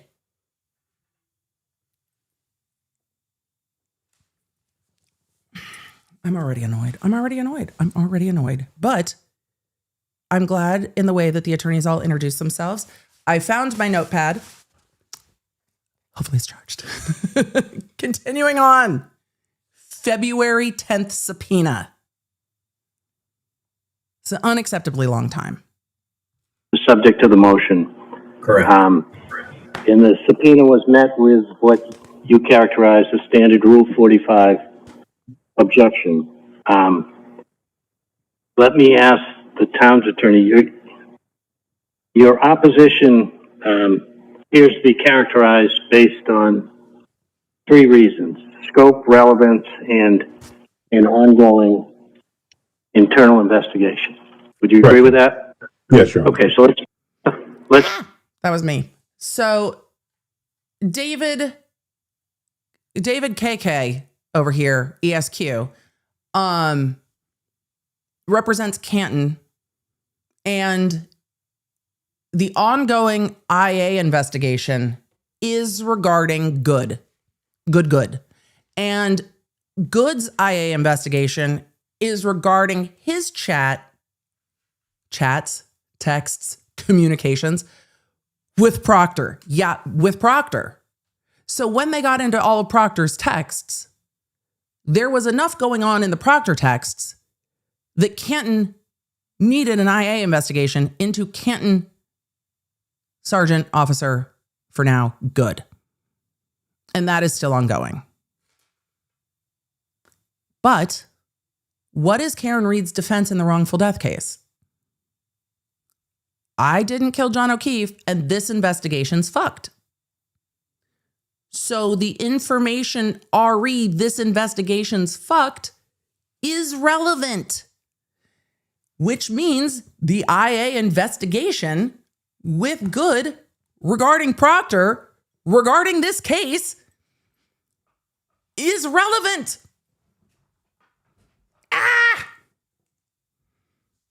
All right. Continuing on. We're going to go back. I'm going to find my ongoing note on this, which is great because it's easy to search, and we're going to go from there. For those of you asking, I use a Supernote. I love an e-ink screen. Not everybody does. I in particular, we can talk about it more when we get to Q&A, because some people are just like, Emily, I don't care about the e-ink. I just want to hear Karen Reed. Good. We'll do it at Q&A. I promise. let's talk about the last one first, the internal investigation. And Ms. Reed's attorneys cite to the Boston Police Superior Officer's case and a couple other cases. So why are those cases not on point? Well, Your Honor, I believe those cases mainly spoke to whether or not information was discoverable. I think we're not saying that ultimately these materials wouldn't be disclosable, and frankly, we think most of them would be a public record. We're just asserting that as a practical matter, we're concerned about the impact that producing these records could have during the pendency of an investigation. Bro, what? Well, Your Honor, we agree that they're discoverable. We just don't want to give it to them now. We don't want to give it to them. I know the chat has had turbulence for me too. Sorry, chat. Let's back up. I don't know what the buffering is. We're backing up. Sorry for the turbulence. The judge. Sorry for the freezing. That's odd. Sorry, everybody, for having to refresh. That was an odd glitch. I don't know what that was. But if refreshing didn't help, hopefully it helps. Hopefully we're back. Sorry for the turbulence. I backed up. Let's continue on. Rosenberg. Okay, good afternoon. So the motion seeks to compel documents requested in a February 10, 2026 subpoena. Correct. The earliest subpoena is not the subject of the motion. Correct. And the subpoena was met with what you characterize as standard Rule 45 objection.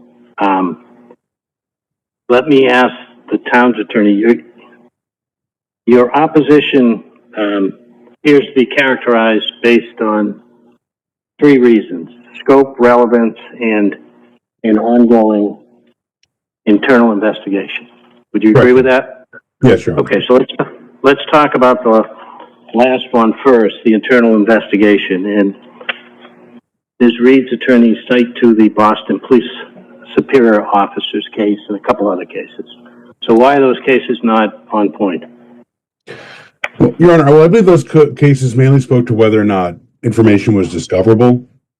I think we're not saying that ultimately these materials wouldn't be disclosable, and frankly, we think most of them would be a public record. We're just asserting that as a practical matter, we're concerned about the impact that producing these records could have in the pendency of an investigation, where they're not the key subject of any argument or case or controversy in the instant action. So put a protective order on it until the investigation's done. That's fine. Why can't you just do that? Okay, so is your objection based that they've not considered public records at this time? Well, they don't have to be public records to be discoverable by the by. depending what they could, there'd be probably an exemption to an ongoing investigation for a public records request, but at the close of the investigation, which we hope will be soon, I mean, this has gone on far longer than we anticipated in the investigation. We're just during the pendency of it, we don't want to impact or unnecessary. We would rather not, counsel. We would rather not turn it over. That's not your call. You've been subpoenaed by the court. Yeah, Your Honor, can we just not do that? No, because you're fucking up this judge's schedule. Put a protective order on it. Put a protective order on it. That's it. What are we doing? This is what are we doing? Well, we're still gathering witnesses and interviewing people. We don't want aspects of the investigation to be disclosed. Ooh, if only there was a way to handle that. But certainly at the close of it, and also, because I don't understand the, we expect hopefully the investigation to be concluded in the upcoming weeks, but we just don't understand the fervor, the desire for these records now. Is your office doing the investigation? No, there's a third-party investigator that You were subpoenaed in February. So the fervor would be a discovery deadline in this case wherein they all have to get their depositions done. It's hard to get a depo done if you don't have all the information before you get the depos done. Because they can't know what they can't know. I don't understand the fervor. Your Honor, discovery is an ongoing obligation. I don't understand what the problem is. What's the big deal? They can get it later. That's not how that works. Diller's face is kind of saying, ooh, you're in trouble. town is retained. So I guess what's the other side's going to say, well, what's the harm? How's that going to negatively impact the investigation? Because we don't want recipient witnesses to be available of, internal correspondence and materials we have regarding the investigation until we've had a chance. If you're listening in the background, come back and just watch Attorney Rosenberg's face as this attorney tries to explain that they perhaps to not. Because it looks like he's trying to hold in what I'm feeling at the moment. His face is just like,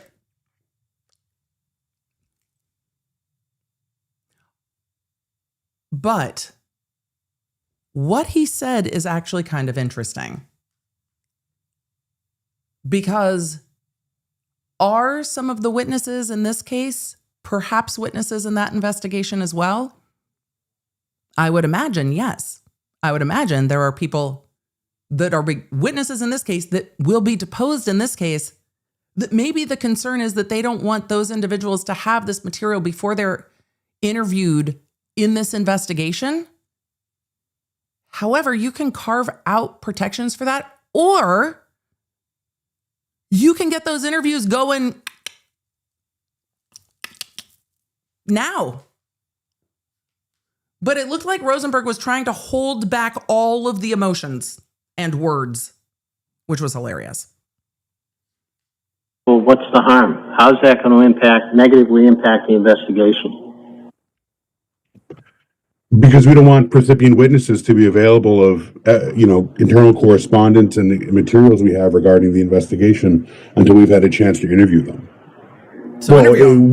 The investigator. I mean, not my office directly, but the town. Well, so I don't know if you're going to know the answer to these questions, but Interview how many them. people are left to be interviewed? I'm not entirely sure. Okay, but wouldn't you need a little more support for that argument to have some factual basis Yes. that there are other people to be interviewed? And I mean, it's tough for me to just accept that blanket claim. I unfortunately don't have more specifics to give the court today. Good, then you lose. But did you try and get them? We can't. I mean, it's my understanding too. Typically, these. I mean, I believe most of these are also ongoing. Investigations. Whoa, counsel. You just vomited a word salad. Did you try to get the details?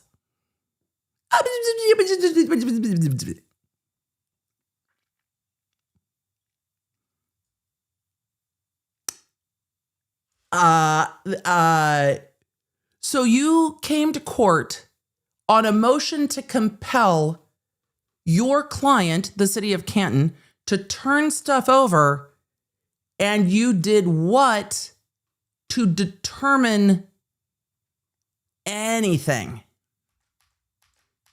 That was an entire word salad. It just went whoop.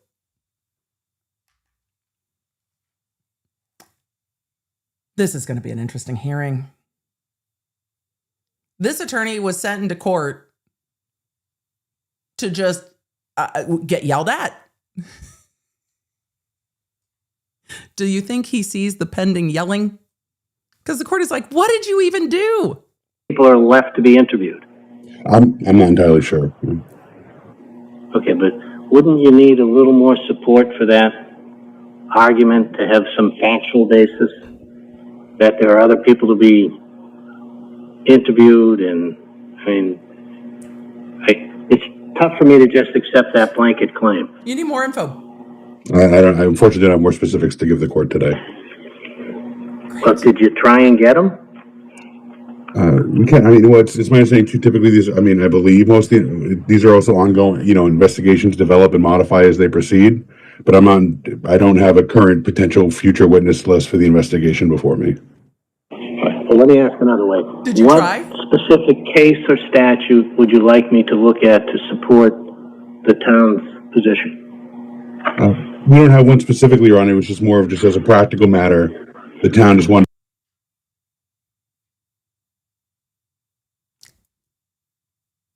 I did not realize that counsel is coming into this hearing citing the newer statute. I will grant you, counsel, it is a newer statute. But you are coming to court to cite to the judge vibes. Vibes, Your Honor. What statute? Vibes. Vibes is not binding precedent, counsel. I mean, not like the storied case of Takesy v. Baxi, of course. Your argument to the court is actually vibes. But Your Honor, do the courts say no to us? Like, I don't know what that's like. Like, I thought you would just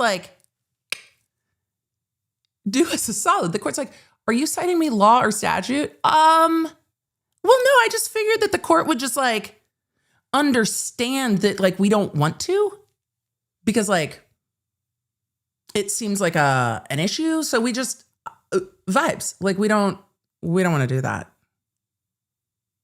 Protective orders exist for a reason.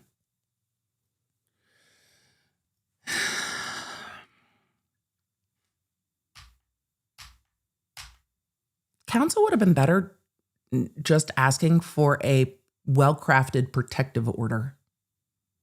Asking to not turn them over is how you end up here with yeah, so I got nothing for you, Your Honor. I just, my client doesn't want to. I don't want to. I don't think I don't want to. binding precedent. Me. Chat, how did I miss the pretty V please?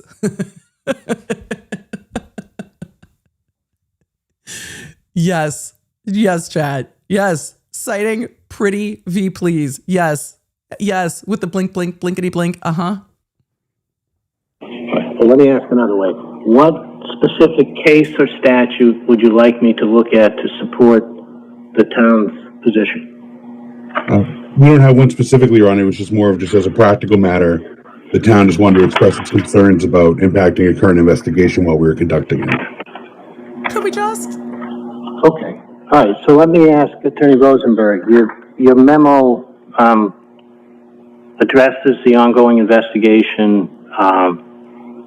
It addresses, talks about relevance, but it's a little light on scope and the Facts? overbroad argument. It seems a little light on facts. You're right. Sure, Your Honor. At first blush, when you take a look at it, it would appear to be, might be an argument of supporting the claim that it's overbroad. Well, Your Honor, I actually think it's relatively narrow. It seeks basically two categories of documents. One, employment complaints. This is now Reed's attorney speaking. He's in the upper top corner. He's saying he believes that the request is more narrow. And basically the disciplinary record of a single town employee, Sergeant Sean Good, as well as communications to the extent the town has them. And I would anticipate the town saying they may not even have them. Communications between Sergeant Good. The town didn't say they didn't have them. The town said, "Vibes, Your Honor. We'd really like to not have to. We'd really like to not have to turn this over. Thanks." And a number of highly relevant witnesses to this case, and Michael Proctor, who obviously we've talked about before. Uh-huh. So I actually I don't think it's That's three categories, right? So well, tell no, me, I think what's it's two the- categories, Your Honor. It's two categories. It's the disciplinary record. It's said different ways in order to catch what it should, but it's really Disciplinary records records and on communications. Sergeant Good and his communications, if the town even has them. So you want records about his employment, you want records about discipline, and you want communications between Sergeant Good and others. So tell me the nexus between the communications and the disciplinary category. Well, so do you mean why are both of those relevant to the case? Is that what you're asking? Yes. Okay. Well, as Your Honor's aware, there was an investigation conducted into Mr. O'Keefe's death. That investigation led to Miss Reed being charged and prosecuted. That investigation is at the core of the plaintiff's two main claims against Miss Reed. One, it's all of the evidence, or nearly all of the evidence, that they rely on and will rely on in support of the wrongful death claim is the evidence gathered as part of that investigation. Two, they have intentional infliction of emotional distress claims that are based entirely on this idea that there was a, quote, false narrative about that investigation. Sergeant Good was one of the first participants and helped to begin that investigation. So to the extent there are records that indicate issues with Sergeant Good from a disciplinary standpoint, those are relevant, particularly as that term is understood in the context of discovery. And I'll just share with the court to show this relevance. This morning, the plaintiffs took a deposition in this case of a third-party witness, and it was entirely based on this false narrative argument and the idea that what Ms. Reed has said about this investigation, of which Sergeant Good was one of the first officers involved, was, quote, false and caused harm to the plaintiffs. So I think to the extent there is evidence within his records that suggest issues with that investigation or would support Ms. Reed's prior statements about the investigation, or would bear on what evidence does and doesn't exist, how the evidence was gathered, how the evidence was preserved, etc. Those are all well within the bounds of discovery. And again, we're talking about a record of one employee. I struggle to see how that's particularly broad. If I was asking for all of the CPD records, They didn't say it was too broad. They basically said, well, we can see how this might be discoverable and maybe public record, but just not yet. We just don't want to give it to you yet. Seemed to be their argument. during a long period of time, I would understand, but I don't think there's a significant burden here. And I understood the town's objections really to be, both in their pleadings and in the conversations that council and I have had, to be this issue about the ongoing investigation, which simply, one is not a legally recognized objection to a subpoena in a civil case, but I also offered to council that we would consider confidentiality restrictions during the pendency of the investigation so that those concerns could be allayed, so that we could ensure that those documents would only go to the parties, the typical restrictions in a confidentiality provision. Even though I don't think they have a legal argument, I was willing to consider that. The town hasn't proposed any. Instead, they just refused to produce based on this objection that has no basis in law. And there we go. I'm sure everything you just said was Sorry, it is International Lawn Cookie Day, and we were going to court needing cookies one way or the other. And so, International Lawn Cookie Day. It's a ginger snap cookie from Wild Grain. But the town of Canton is arguing vibes. The court is trying to draw out some more of the legal arguments. Rosenberg is like, let me relay the ways that A, this is a properly crafted subpoena and request, and B, this is discoverable for all these different reasons. Perfect. very important. Continuing on. But the most important thing to me was about a deposition taking place. So I'm encouraged to hear that there's some discovery going on. I thought you would like that, Your Honor. So let's go to the specific request. Number one wants... The court has been like, why is discovery not getting done? But I also love that the attorney's kind of joking with the court, because the court's like, I love to hear a deposition's getting done. He's like, I got you, Your Honor. I thought you would enjoy that. I got you. Everything concerning any disciplinary action of Sergeant Good.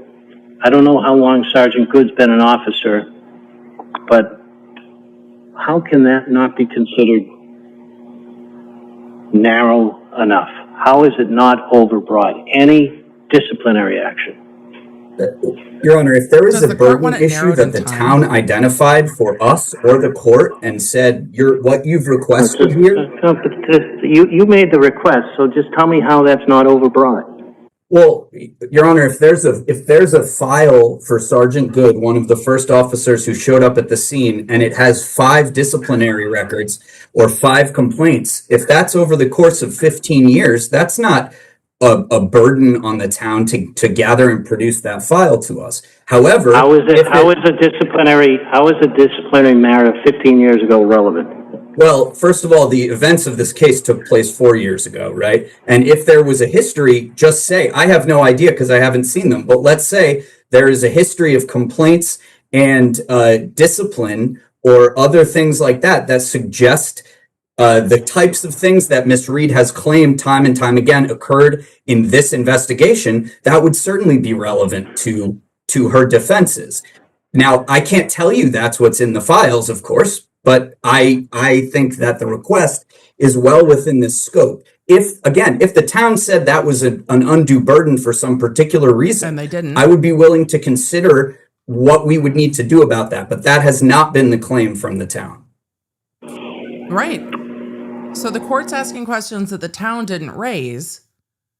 And in a civil case, the vibe on that is disclose more and then fight to keep it out of the case. Fair.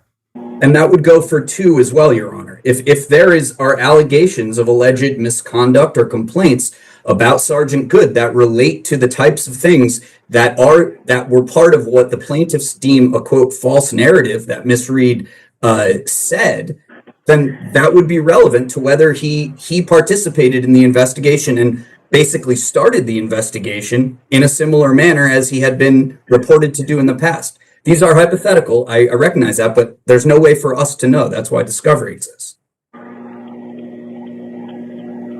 So the town doesn't care about Well, you say in your opposition you're concerned about the request being overbroad, but it sounds like you haven't been willing to speak with Ms. Reed's attorneys about narrowing it. Your Honor, that's not an accurate portrayal. We've had extensive conversations with Attorney Rosenberg regarding a barrage of requests.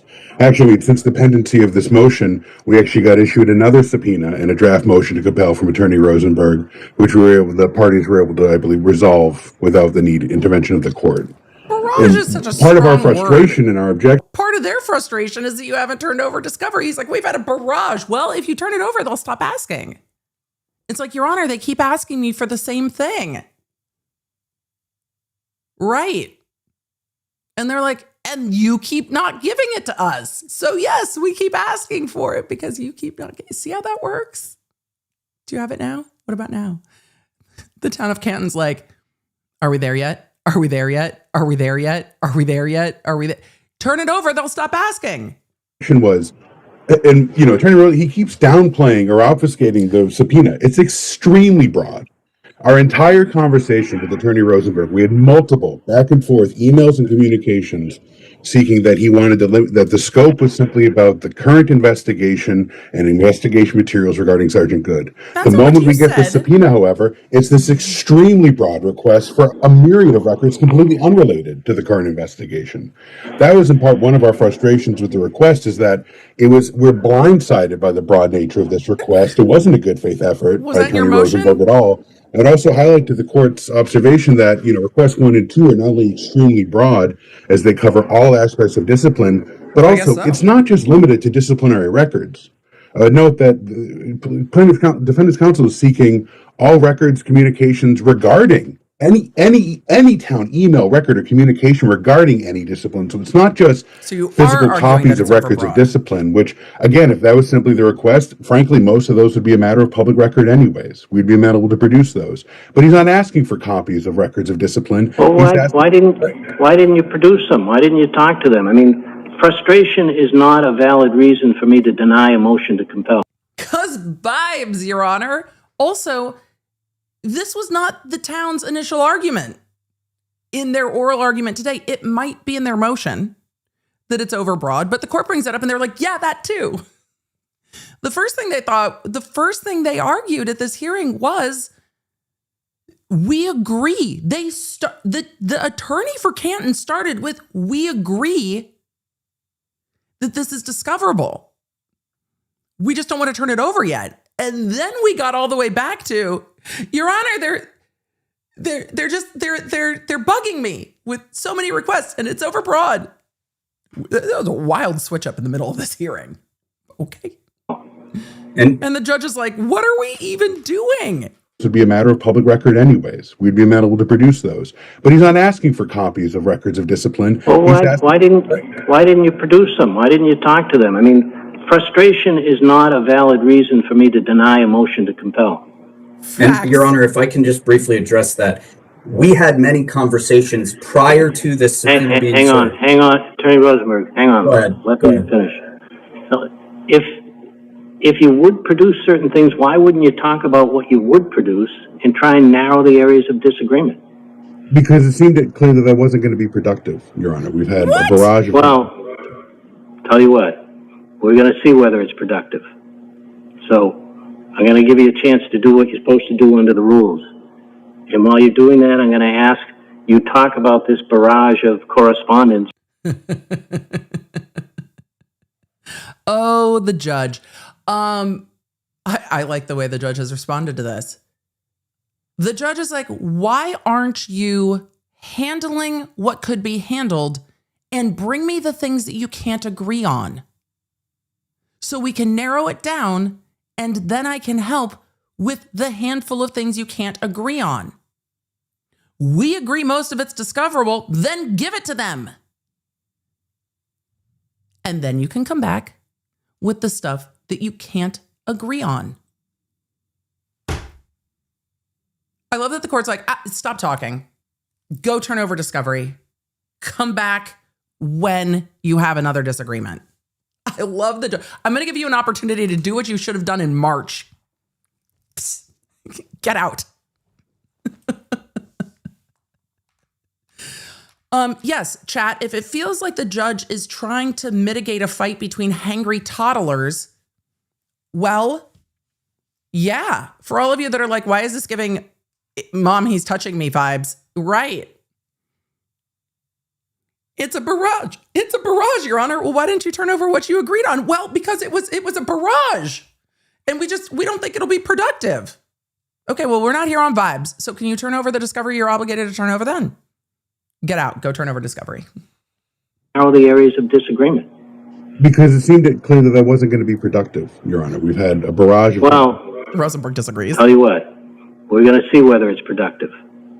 So I'm going to give you a chance to do what you're supposed to do under the rules. And while you're doing that, I'm going to ask you talk about this barrage of correspondence. Submit all that correspondence to the court so I can take a look at it. Yes, please. All right? When can the two of you get together? File it on the public docket. I can talk this afternoon. I'm happy to. I'll be available. I mean, I have availability, Thursday or Wednesday. Rosenberg's like, I'm available now, Your Honor. I'm available now. And attorney DKK is like, yeah, Thursday? By the way, there's another hearing in this case that was set for Thursday. Rosenberg's like, let's just chat now. All right, well, figure it Your out. Honor, can I just quickly, you have Exhibit 1 to our reply is the, quote, barrage of communications. So, I'm just saying because you asked. Just do what I asked, and he made reference to this barrage, so I'm going to let him submit it all. Well, Your Honor, I can see the majority of the communications that we have a record of were produced by Attorney Rosenberg. There are a lot of...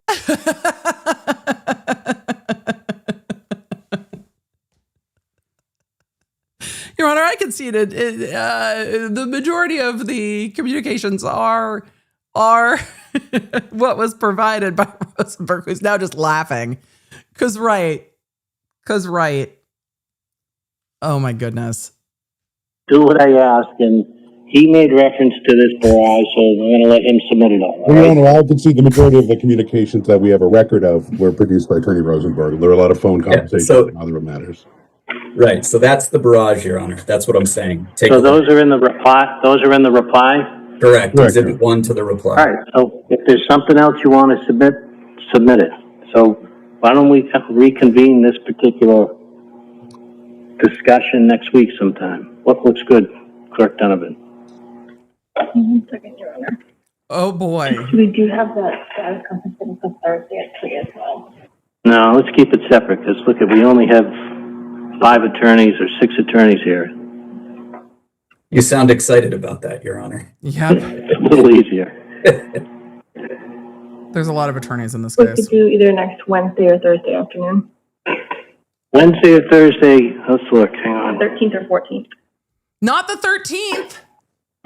No. We're in Utah we're in Utah the 13th. What works for you two? And I'm not excluding everyone else, but you can always get someone else to watch. The 14th would be better for me. I don't know about Attorney Curry. I'm available the 14th, Your Honor. All right, we'll see you on the 14th at 3 o'clock. All right? Thank you, Your Honor. All right, thank you, everyone. Okay, so this matter is continued to May 14th, 2026 at 3 p.m. for further hearing. And this case also has a status conference on May 7th, 2026 at 3 p.m. Both hearings will be by Zoom. Thank you all. All right, go get your shit done, everybody, is where the court ended that. Because remember, there are so many different issues going on in the Reed case. So that was a pretty quick hearing, all things considered. The parties and their lawyers were in court. So you've got the Waterfall, C.F. McCarthy's, the O'Keefe's, Karen Reed, and Canton. But the motion is between Karen Reed and Canton because they subpoenaed Canton back in February and Canton still hasn't turned over records. Though the attorney from Canton started their conversation with the court during this hearing from May 5th with, we agree that it's discoverable and it may be public record down the line, but we don't want to turn it over now because there's an ongoing IA investigation by an external third party into Sergeant Good. Why? Because of the text messages between Good and Proctor. Rosenberg laid out why it's relevant to them. Canton said, well, some of this might be overbroad after the court asked about it. And then the court said, no, if you agree a lot of this is discoverable, go turn it over and then come back to court with what you disagree with. Go turn it over. I'm going to give you an opportunity to do what you were supposed to do after you got the subpoena. And then they will be back in court on May 14th because the judge is now keeping them on short dates to make sure that this does not continue to roll month over month over month over month. So before this comes into court on the 14th, we will grab the filings and the barrage of communications to look at for ourselves. Because it didn't seem, as Rosenberg was flipping through the hard copy of it, it didn't seem like that much. And then the attorney's like, I concede it's what Rosenberg filed, but there were phone calls, Your Honor. We also talked on the phone. Okay, so that was the hearing on May 5th, 2026. What did the court resolve? That Canton needs to turn over what they can turn over. And if they have specific objections to specific items, then they need to bring it back to the court. But honestly, I agree with the court. It seems like Canton didn't even evaluate what there was to turn over. They just objected. And that's not the discovery obligation. If there are things you can turn over, turn them over. Fight over the few things that you can't turn over. You don't just withhold it all. That's not how that's supposed to work. And the court reminded them. The court asked really, really appropriate, direct, let's move us all along here questions. And I like this judge for that very much. This judge has been, children, get it together. Litigating discovery disputes just makes my face itch. It is just such a long endeavor of, well, no, you suck. Well, no, you suck. Well, no, you suck. Oh, civil. It's a whole thing. Are we shocked by Canton being like, vibes? We don't want to turn it over yet? No, I'm not shocked. Am I annoyed? Do I even get to be annoyed at this point? It's like, what did we expect? What did we expect? I should just, yes, I'm still going to be annoyed. I can't undo it. I can't undo the annoyed. Like the thing, you guys have probably clocked this already. This is going to shock none of you. But one of the things that frustrates me the most is when lawyers are just not doing their jobs. I don't always love the way every lawyer does their job. That's fine. But you've got to do your job. And so when lawyers are not fundamentally not doing their job, it just annoys me. There are rules. Said like the most neurospicy human. If it works so much better if we all just follow the rules. There are rules. Just follow the rule. Why aren't you following the rules? The rules say you need to do this. Why aren't you doing that? It is in the rule. Turn it over. Why is this so hard? Ugh. Annoys me so much. The wiggle room in civil is great. It feels like it's all gray zone, or at least some lawyers treat it like it's all gray zone. We're going to move to the next hearing from May 7th, yesterday. This is not regarding Canton's motion to compel. This is a different discovery hearing. So we are going to the status hearing from May 7th. And I guess we'll see what happens. Different lawyers, different day, same old discovery issues. Let's take a peek, shall we? I should have swooped. Now we've swooped. All right, let's go back to court via Zoom. Wait, wrong one. There we go. The Zoom layout is the So it fits. I'm so excited. If another attorney pops onto this call, I'm going to lose my mind. Because look, it works so nicely. All right. Same judge, mostly same attorneys. The Canton attorney's not there. Let's go. All set, Kelsey. Thank you, Your Honor. Your Honor, the matter before the court is That's civil the action clerk. number 2483, CV 00692.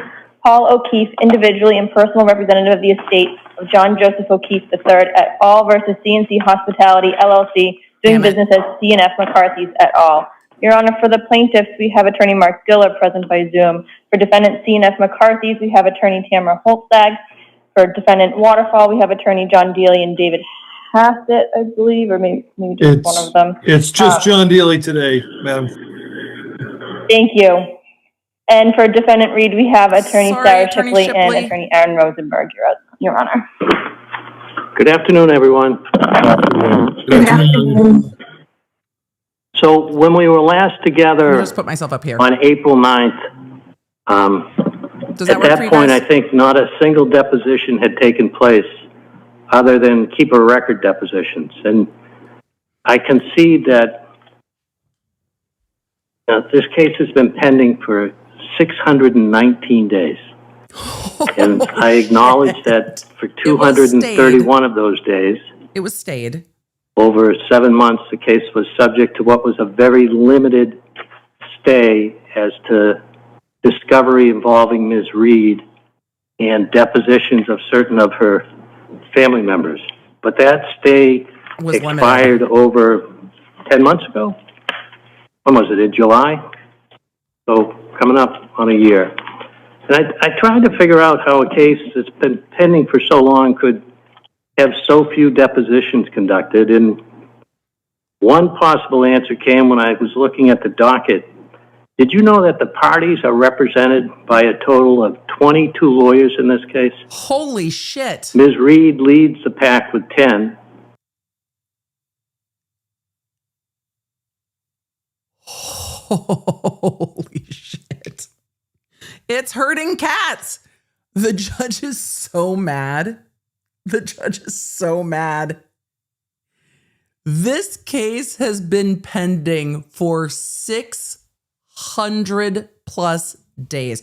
You know that judges get like a list of the oldest cases, like the whole courthouse, probably their whole jurisdiction, of like the oldest cases on their docket. 600 days is fucking up his numbers.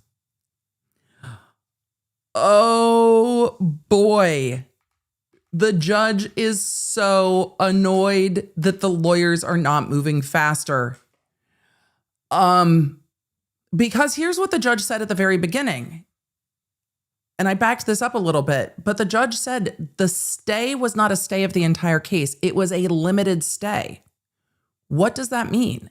It means that between the Waterfall, C.F. McCarthy's, and the O'Keefe parties, they could have all been moving forward doing things. Karen Reed didn't have to give discovery or be deposed or have depositions at that time of certain family members, but other things could have been done. And a stay doesn't stop Reed's civil attorney from participating in depositions of other parties. So the court's like, y'all didn't get to just wait. You, especially the other parties, could have been doing things. There are other parties. Honestly, I'm surprised that the bars didn't all resolve this while Karen Reed was pending trial. So the lawyers here, because I saw a lot of you asking who the lawyers are. Rosenberg represents Reed, Diller, the O'Keefe parties, and then the other two attorneys, Shipley and Daly, represent the different bars because the Waterfall and C.F. McCarthy's are still defendants here. And I acknowledge that for 231 of those days, over 7 months, the case was subject to what was a very limited stay as to discovery involving Ms. Reed and depositions of certain of her family members. But that stay expired over 10 months ago. When was it, in July? So coming up on a year. And I tried to figure out how a case that's been pending for so long could have so few depositions conducted. And one possible answer came when I was looking at the docket. Did you know that the parties are represented by a total of Holy 22 shit. lawyers in this case? That is hurting cats. Ms. Reed leads the pack with 10. The plaintiffs are a distant second with 5. Waterfall has 4, and McCarthy has had to try and get by with only 3. But then I thought of the attorneys that are involved in the case, and they're all experienced lawyers, and so they can't be the reason that the case has been. Okay, you guys, I know that listening in the background is generally the vibe here. However, the Brady Bunch squares, the faces are facing. The faces are facing. So if you are listening in the background, come on back, because the faces are facing. But the judge is like, look, here's the thing. Karen Reed might have 10 attorneys on docket. You can do a deposition with 1 or 2. You're not going to do a deposition with all 10. So it doesn't matter that there are that many lawyers involved. You don't have to work around everyone's schedule. Only some of them. Pending so long with so few depositions taking place. Then I thought, well, maybe it's the issues in the case are so complex. But I think, as we all recognize, when you cut to the core of this case, it's a wrongful death It's not that action complicated. with a dram shop component Yep. and a claim of negligence in the operation of a motor vehicle. So it's really not that complex. And when I say that, I'm not trying to minimize the claim of the plaintiffs or the defenses of the defendants. So we're here for a status on discovery. So I'd like to hear from each party as to what depositions they have conducted, Oh boy. those that they have noticed, and those that are intended. The court wants to know why the lawyers aren't getting it together. Like, and this is the court's way of saying there are a lot of lawyers here, but not all of you have to be at the depots. And it's not such a complicated case that we are stuck on issues of law. The issues of law are not that complex. The facts are getting a little bit complex, but the issues of law are not that complex. So why are the depots not done? And now everyone gets to explain themselves. They've all been called into the principal's office, and now they get to explain themselves. Mama Bear 162 in the chat said, what does notice a deposition mean? It means scheduling it and sending out literally the save the date for the deposition. Save the date. You get to come be questioned by a whole bunch of lawyers for like 6 to 8 hours. Show up at this time and place. So it's getting them going and agreeing to the time. However, when the court says 22 lawyers, Proctor's going to need to be deposed. Proctor's got to have lawyers. They're going to want to depose Good. Good's probably got lawyers. All of the people that were inside the house at 34 Fairview, they all have lawyers. So it's not just these lawyers. You have to schedule a deposition with the lawyers for all the parties, plus the lawyers for the witnesses. However, get it done. And I think part of the difficulty for the lawyers, if I'm being gracious, is that this is not the only case. So there is all this other litigation going on. And I can imagine for Reed's attorneys, until they have all the discovery regarding Proctor and Good and everybody else, you don't necessarily want to go into some of those depositions till you have all that info. So there starts to be almost a stalemate because the discovery is still not done. So We're moving on. As a few of you asked if I was covering up a lawyer's screen. I'm not. That is the other court's holding screen. So that's a screen for the court that is blank. And I think it's probably the clerk. But yeah, that's a blank. And I thought maybe we'd go in the order of the number of attorneys that a party has. So we'll start with the least, and we'll start with McCarthy's. So McCarthy's lawyer is up. Explain yourself. What's going on? Oh, We lose McCarthy's? I believe we did, Your Honor. Well, let's go to Waterfall. Attorney Daly? Good afternoon, Your Honor. On behalf of Waterfall, we have noticed some depositions that are scheduled for July because so many depositions had already been scheduled, but we have not taken any depositions yet. We did participate in the deposition that took place, I think, on Tuesday. They've taken none? In this case, we have depositions scheduled of a witness from the... Am I buffering? Did they just say they've taken none?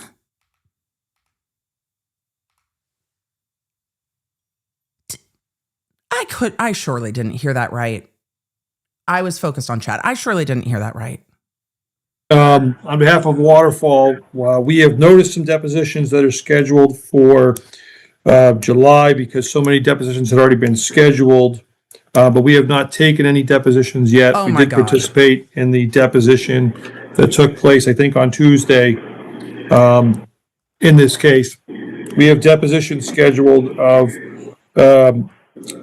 a witness from one of the bars where Ms. Reed was present, as well as the toxicologist for the Massachusetts State Police, Trooper Roberts, or not know if it's Trooper Roberts, Dr. Roberts, also scheduled in July. That's it? Why couldn't you have done that a year ago?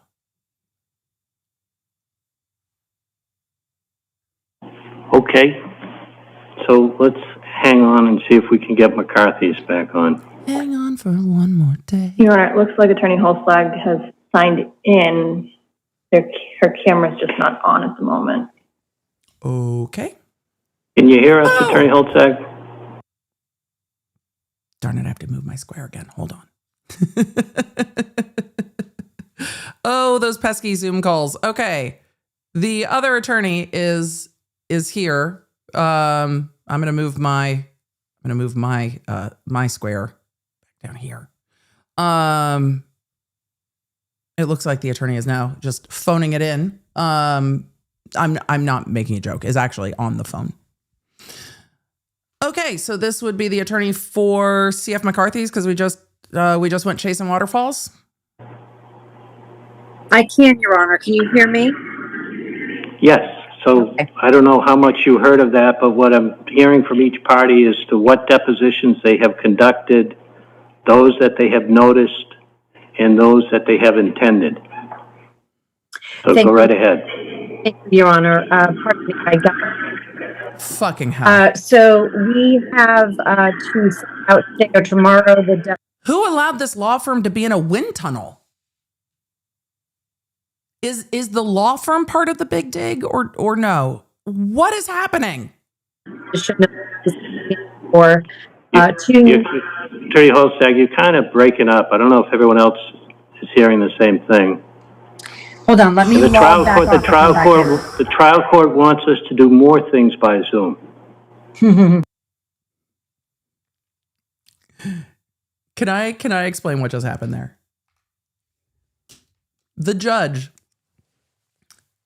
judge's comment goes a little bit to some of the judicial behind the scenes. Because when the judge says that the judges have bosses too, right? Judges have administration too. Judges have bureaucracies too. So when the powers that be say things like, we want you to do more things via Zoom, and the court is saying they want us to do more things via Zoom, this is the court's way of saying to me, and this is why I hate it, the administrators would like us to do more things via Zoom. Isn't this delightful for all of us? This is great. But those little comments give a little peek into the underlying workings of the courthouses, because judges deal with their own politics at the courthouse and the things they are told to do from the boss judges. Hey, everybody, we want you to do this. And the judges are like, I don't want to do that. You're a judge. You think you are in control? You still have to deal with bureaucracy. I don't know if everyone else is hearing the same thing. Hold on, let me The trial back court, off and come back in. the trial court wants us to do more things by Zoom, which is shocking to me, given what happens all the time. Let Go me ahead. see if They I say can that- bounce out and come back in. Oh, good. Okay. Good. While we're waiting Good. for her, they say that the Great. bar wants it. How about all of the members of the bar that are on this Zoom call? Do you want more Zoom and more virtual appearances? No. We're okay with, Attorney Rosenberg. we're agreeable to the virtual appearances and Diller, you've completely missed the point, my guy. Diller, you have missed the point. The judge thinks this use case sucks. And the other attorneys have read that situation correctly and have said to the judge, no, Your Honor, we're happy to come in and see you in person. Your Honor, we would love to come in and see your shining face. I will hop in my car in Boston traffic to come into court and say hi to you and see your clerk. It will be fantastic. He just completely missed the judge's point. Your Honor, I am unfamiliar with what the court is citing. Takesy v. Baxi. And this is why it's harder to read the room when it's a Zoom room, apparently. No. we're okay with, Attorney Rosenberg. we're agreeable to the virtual appearances and there's time and place for us to have in-person You've missed appearances the as well, Your Honor. vibes. You've missed the vibes, Diller. How do you think young lawyers are going to learn if they're just Your Honor, if young lawyers are on Zoom, they can have a side window up and ask ChatGPT. It's terrifying. I'll rant again about this another day. But I agree with the judge. Sometimes court needs to be done in person. How do you think young lawyers are going to learn if they're just sitting on a screen? Not But well. anyways, Attorney Holstag, can you hear us? I can hear you. Is there still feedback, Judge? It's gone now, so go ahead. Okay, so I was saying that we have ready to go today or tomorrow the deposition notices and subpoenas to two of the patrons of Waterfall. We've been coordinating with counsel for Waterfall, who also have an interest in those two witnesses, as well as with plaintiff's counsel. We also are going to notice the deposition of one of the patrons of our own bar. And then in addition to that, we've been in constant, or I should say frequent contact with plaintiff's counsel, Mr. Diller, as to the scheduling of 4 witnesses on behalf of CF McCarthy's, which are scheduled for May, June, and July, and we're working on dates that work for all the witnesses, Your Honor. Okay. Again, as to patrons, here's the thing with the Dram Shop is that CF McCarthy's is going to want to say the problem is the Waterfall. And the Waterfall is going to want to say, not our problem, overserved at CF McCarthy's. So the defenses for both the bars are fairly obvious with it's their problem, which is why you want to have the depositions of the other. So each bar is being sued, the argument being that they overserved and should have not overserved Karen Reed, which is going to be difficult, I think, given the testimony that we've seen at trial from the people who knew Karen Reed and testified twice saying, I know Karen Reed and she did not appear intoxicated to me. But both bars are going to try to push liability onto the other bar, right? Not our problem, other bar. So they could have done these depositions while the stay as to Karen Reed was ongoing. CF McCarthy's and Waterfall could have addressed the patrons and doing depots on the patrons during the 200 days that was happening. Though I understand that they might have wanted to wait to see what happened in the criminal case because they don't want to expend the money and resources to do those depositions if something in the criminal case means this case will kind of go away faster for them. So I understand the balance, but this is why the court's frustrated. This all could have been done sooner, and it wasn't. And the lawyers are trying to balance those resources. Like, it's basically like having ADHD. It's not really urgent until you're like either up against or past the deadline. And the court is trying to instill that urgency now. Like, it doesn't need to get done when you have all the time in the world to get it done. It needs to get done when you have none of the time in the world to get it done. And so now they're trying to navigate that. So let us continue. Attorney Diller, on behalf of the plaintiffs. Yes, Your Honor. At this stage, plaintiff has taken the deposition of Stephen Scanlon. We've served 13 notices of deposition. So as I was talking, let me back up real quick because the court is now moving on to the plaintiffs here. And so this is the attorney for the plaintiffs, the O'Keefe family, kind of et al. Honor. At this stage, plaintiff has taken the deposition of Stephen Scanlon. We've served 13 notices of deposition, 3 to occur in May. Karen Reed is noticed for June 19th. Aidan Carney is scheduled in July. We've got a pending motion to intervene in the Norfolk Superior Court to enforce our subpoena to enter into a protective order and get access to Mr. Carney's digital evidence. On February 11th, 2026, Your Honor, the defendant Reed noticed 19 depositions and scheduled them for specific dates. Plaintiff blocked off all of those dates and prepared for such depositions at that time. Okay, Attorney Diller, let me, I'll give you the chance if you want to complain about something, but right now I just want. He definitely wants to complain, Your Honor. You have read that tone correctly, but it looks like he's reading off of notes.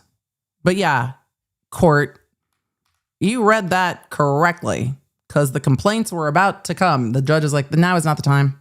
The defendant Reed noticed 19 depositions and scheduled them for specific dates. Plaintiff blocked off all of those dates and prepared for such depositions at that time. Okay, oh my God. Attorney Diller, let me. The attorneys are facing, and I'm trying not to get motion sick from the mobile handheld. Oh boy. I'll give you the chance if you want to complain about something, but right now I just want to know what depositions you've taken, those that have been noticed, and those you intend on taking. Can you answer my question? Okay. All right. Yep. Okay. Attorney Rosenberg, on behalf of Ms. Reed. Thank you, Your Honor. We've scheduled, we have noticed, I believe, a total of 15 or 16 depositions. We had, I believe, 2 that were supposed to go forward that witnesses were unavailable for, that we rescheduled, and we recently rescheduled some of the remaining depositions that we had previously noticed as a result of scheduling changes and the way that discovery has proceeded. Chat, the background noise, I think, is coming from the lawyer that's on the phone who has not muted themselves while each lawyer is talking. That is where all that background noise is coming from. I know it's annoying to have to remember to unmute your mic, but dude, mute the mic, just mute the mic, It's so annoying. We've got the most of our depositions relate to the one claim that Your Honor didn't mention when you were discussing the case, which is the intentional infliction of emotional distress claim against Ms. Reed, which relates to what the plaintiffs deem a false narrative. And the defense to that, obviously one of the defenses, is that That's not a false narrative. So a lot of these witnesses relate to that quote unquote narrative. And so I would just say, I don't think it's as simple. And in fact, as the plaintiff has argued, it's not quite as simple as just a wrongful death claim because of the way Because of the that the IAED. plaintiffs pleaded. That's fair. So we've got them all, we have them scheduled, I believe, Mr. Diller said Miss Reed is currently scheduled June 19th or so. I think most of, if not all of our depositions surround that date, and finish up at the very beginning of July. As Mr. Dealey said, I think that's when they've noticed the depositions that they noticed. And you mentioned 2 depositions that had to be rescheduled because of scheduling issues? It was either 1 or 2. I think it was 2. I'm just speaking off the top of my head. One was a third-party witness who the witness's counsel indicated was unavailable. I actually believe there were 2 of them.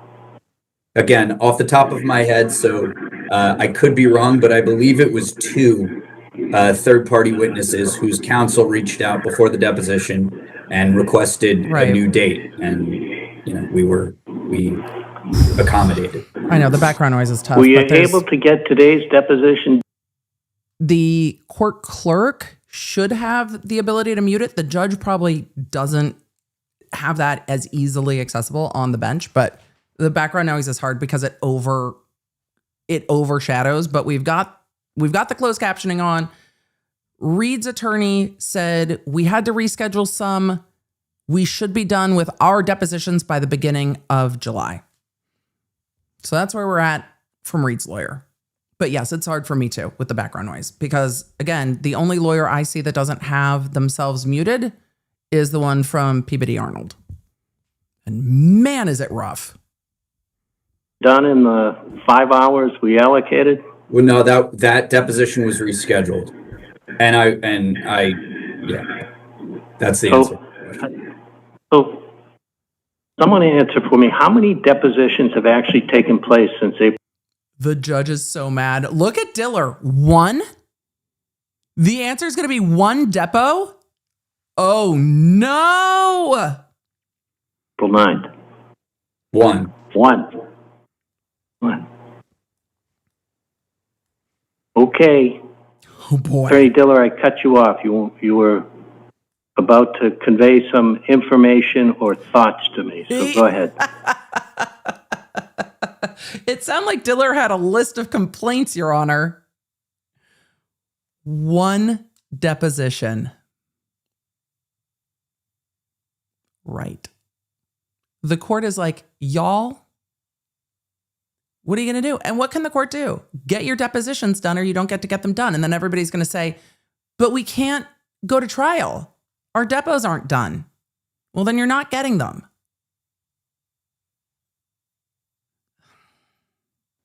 Wow. You're muted, Attorney Diller. Thank you, Your I would rather everyone be muted than no one, Your Honor, at this point. Honor. On February 11th, Your Honor, he went defendant right back into his script. It really does look like he's reading off of. Oh no. Are we back in burn book category? Are we back? Is that the week? Do we have the week of the burn book? It's not even October. We had Sarah Boone's full burn book, and now Diller is like, hold on, back to what I was saying. Okay. Reed noticed 19 depots and scheduled them for specific dates. Plaintiff and all the parties blocked off all of those dates and prepared for those depots. So far, defendant Reed has canceled 17 depositions and renoticed all of them. For all of the depots that were scheduled to occur between March 24th and next week, Your Honor, the defendant Reed has canceled 13 depositions. Many of those cancellations occurred on the eve of those depots, at least as far as we were notified. Even though the defendant Reed had us block off all of these dates in February. Did you make a motion for sanctions and fees then? Just make them Make the motion for sanctions and fees. We just saw this granted in the Richens case not that long ago for not giving appropriate notice to cancel a deposition. Make the motion and get your fees back then. You can do that. So, yeah, if they're canceled last minute with no notice, there's provisions to make a motion to get your attorney's fees for the time on that. So, if that's true, then just put it in a motion. Like there's procedures and stuff. I've learned that since Defendant Reed just sent off notices of deposition to the parties in this case, but did not bother to serve many of those deponents until the last minute. This clickbait lawyering is a tactic so that she can create a false narrative that these deponents are the ones who are canceling the depositions. He is But reading. because of the late cancellations, Defendant Reed has now rebooked those 17 depositions. Okay, but did you file a motion? Or did you really just want to say clickbait lawyering? Because it feels like you just wanted to say clickbait lawyering. Put it in a motion. If you think that it has legs, file your motion for attorney's fees and sanctions, so the court can consider it instead of just complaining. And I have a really hard time when lawyers have a remedy and instead want to spring it on the court as an, oh, by the way. So, okay, I will let him continue. I interrupted. But the reading off of the statement doesn't feel genuine. Can create a false narrative that these deponents are the ones who are canceling the depositions. But because of the late cancellations, Defendant Reed has now rebooked those 17 depositions and without regard to other dates that we have already served depo notices for. Between now and August 1st, we have 35 depositions on the calendar in this case. Recently disclosed information from documents and depots may likely make necessary additional depots being noticed. Likely, I'm concerned, Your Honor, because I expect there will be third-party motion practice from some of these deponents. It appears that Defendant Reed is using our case to conduct discovery for the 3 other cases that are currently pending with her involvement. What? So I just wanted to give you context. There's going to be overlap. But it was Proctor that filed the motion in the federal case saying that he needed discovery for this case. Okay. Oh, look, again, I am annoyed because court works through motion practice. Like, you don't get to add things to the agenda or to the docket in the middle of the meeting. You file your motion to get it heard. So again, if this is really a problem, file the motions. I'm curious to see what Rosenberg is going to say. But again, this isn't going to help anyone get things done faster. Okay. Third-party motion practice from some of these deponents. It appears that Defendant Reed is using our case to conduct discovery for the 3 other cases that are currently pending with her involvement. So I just wanted to give you context to the scheduling that has occurred up until today. What do you want to do about it, though? Your Honor, as you could expect, I'd like to respond to that context, please.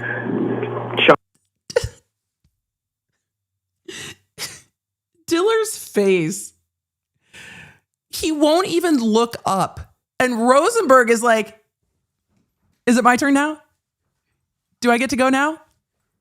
Do I get to go? Your Honor, do I get to go? Great. Throwing things onto the docket like this just bugs. And Rosenberg's like, context, you would like context. I would like to give context. Your Honor, I would like to submit that this is why nothing is getting done. All of this. Shocking. Go right ahead. Thank you, Your Honor. It's unclear if we're conducting a press conference here or a status conference in a civil proceeding. I don't know what clickbait lawyering is, but what I can tell you, Your Honor, is Attorney Diller has never raised any concern about any date of our depositions with us. If any party... Oh, shit. So it never came up. This is not how things get done. You do not ambush each other in hearings like this. If this is a huge problem, you bring it up with the other lawyer, and by the time you cannot get it resolved, you file a motion and then bring it before the court. But the weird reading of a prepared statement and not looking at the court is odd. And then you've got Rosenberg just being like, is it my turn? However, Rosenberg's thinking on the feet with, I'm not sure if this is a press conference or a status conference, snaps for Rosenberg on that, because he absolutely got ambushed by Diller not filing a motion on the issues, not having a meet and confer on the issues, and just doing it in court. We're going to back up and let that happen again because I was laughing. Because that's the lawyerly thinking on your feet you want to see. Pending with her involvement. So I just wanted to give you context to the scheduling that has occurred up until today. Your Honor, as you could expect, I'd like to respond to that context, please. Shocking. Go right ahead. Thank you, Your Honor. It's unclear if we're conducting a press conference here or a status conference in a civil proceeding. I don't know what clickbait lawyering is, but what I can tell you, Your Honor, is Attorney Diller has never raised... What is happening? Diller, if this is your argument, stand on business. What's with the like... I mean, I'm just reading the statement. Stand on business or don't, but I don't. What is this?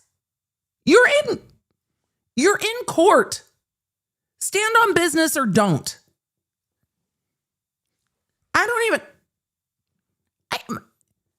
My face can't even do that. I don't understand what this posture is. Stand on business or don't. Rosenberg is like, I've got the stand desk and I'm standing on business. Diller looks like he's ready to crawl under the desk.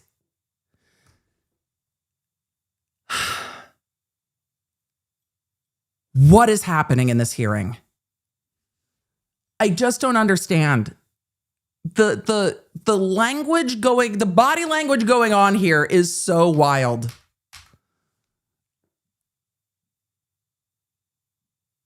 Okay, third time is the charm. We've caught what the judge reacted to. We've caught what Rosenberg reacted to. We caught how Diller reacted. We are now finished with our replay of all of them, but the faces are facing. Thank you, Your Honor. It's unclear if we're conducting a press conference here or a status conference in a civil proceeding. I don't know what clickbait lawyering is, but what I can tell you, Your Honor, is Attorney Diller has never raised any concern about any date of our depositions with us. If any party to this case has a concern with a date for a deposition that we've noticed, we are more than happy to discuss that.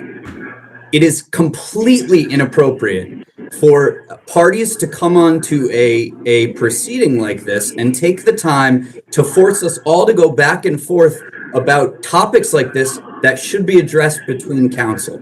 So File a I would motion. ask, Your Honor, that we not handle this in this type of proceeding, and instead, if there's a problem with scheduling, by all means. If you got a problem, I solve it. Here's the thing. When you file a motion, you have to have a meet and confer, which means you have to give them a heads up. I don't think he wanted to do any of that. He didn't want to file a motion because he didn't want to have a meet and confer. He wanted to read his whatever that was and say the things. This is wild behavior. Let us know, and we will Not from Rosenberg. Rosenberg, I think, clocked it appropriately. What are we doing? adjust it as we have for third parties.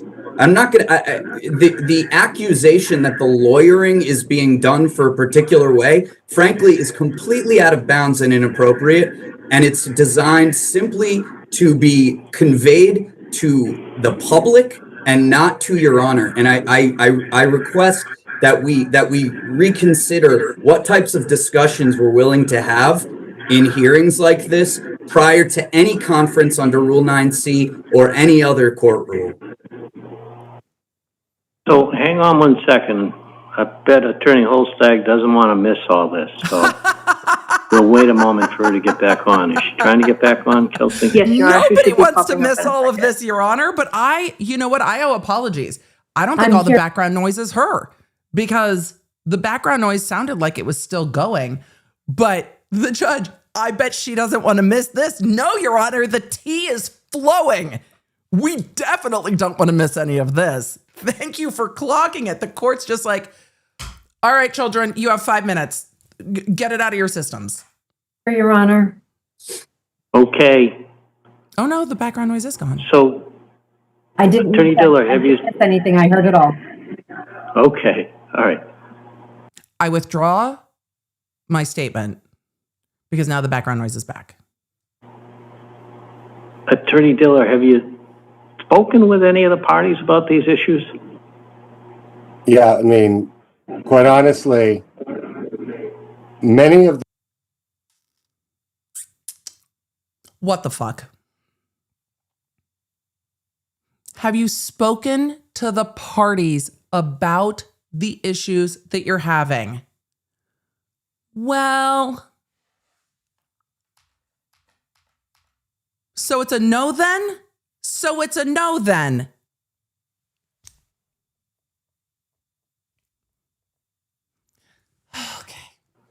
Okay. So, What the fuck? I didn't. Attorney Diller, have you- miss anything? I heard it all. okay, all right. Attorney Diller, have you spoken with any of the parties about these issues? Yeah, I mean, quite honestly, many of these cancellations, we weren't notified until the eve. I'll have you know Okay, that. But hang on, Attorney That's Diller. not the question. Did you call up any of Ms. Reed's 10 lawyers and say, hey, what's going on here? The court's looking at Diller like, you know you're not Gen Z. You're not afraid of the phone. Pick up the phone, call somebody up, and ask them what's going on. No, you didn't want to pick up the phone and try to deal with it with the other attorneys. You wanted to just bring it to court and complain. 10-4. But hang on, Attorney Diller. Did you call up any of Ms. Reed's 10 lawyers and say, hey, what's going on here? What's going on? We've talked to them. That face. And I said, hey, yeah. I am not a good enough singer to pull this off. But you know what? You know where I'm going with this. His face went through so many emotions before he answered that question. I said, hey, what's going on? If you have gone back to listening in the background, please come on back. Because the face answered so many questions. What's going on? Okay. Of Ms. Reed's 10 lawyers and say, hey, what's going on here? We've talked to them plenty, but we haven't talked about their position of canceling all these depositions, no. Your Honor. Okay, well, it's kind of like you're trying to sandbag them, which isn't a great way to do it. You know, let's take a step back here and keep in mind that we all have to be professional in how we deal with these cases, and that necessarily involves communication. And Wait, this one. so let's try and keep that in mind as we go.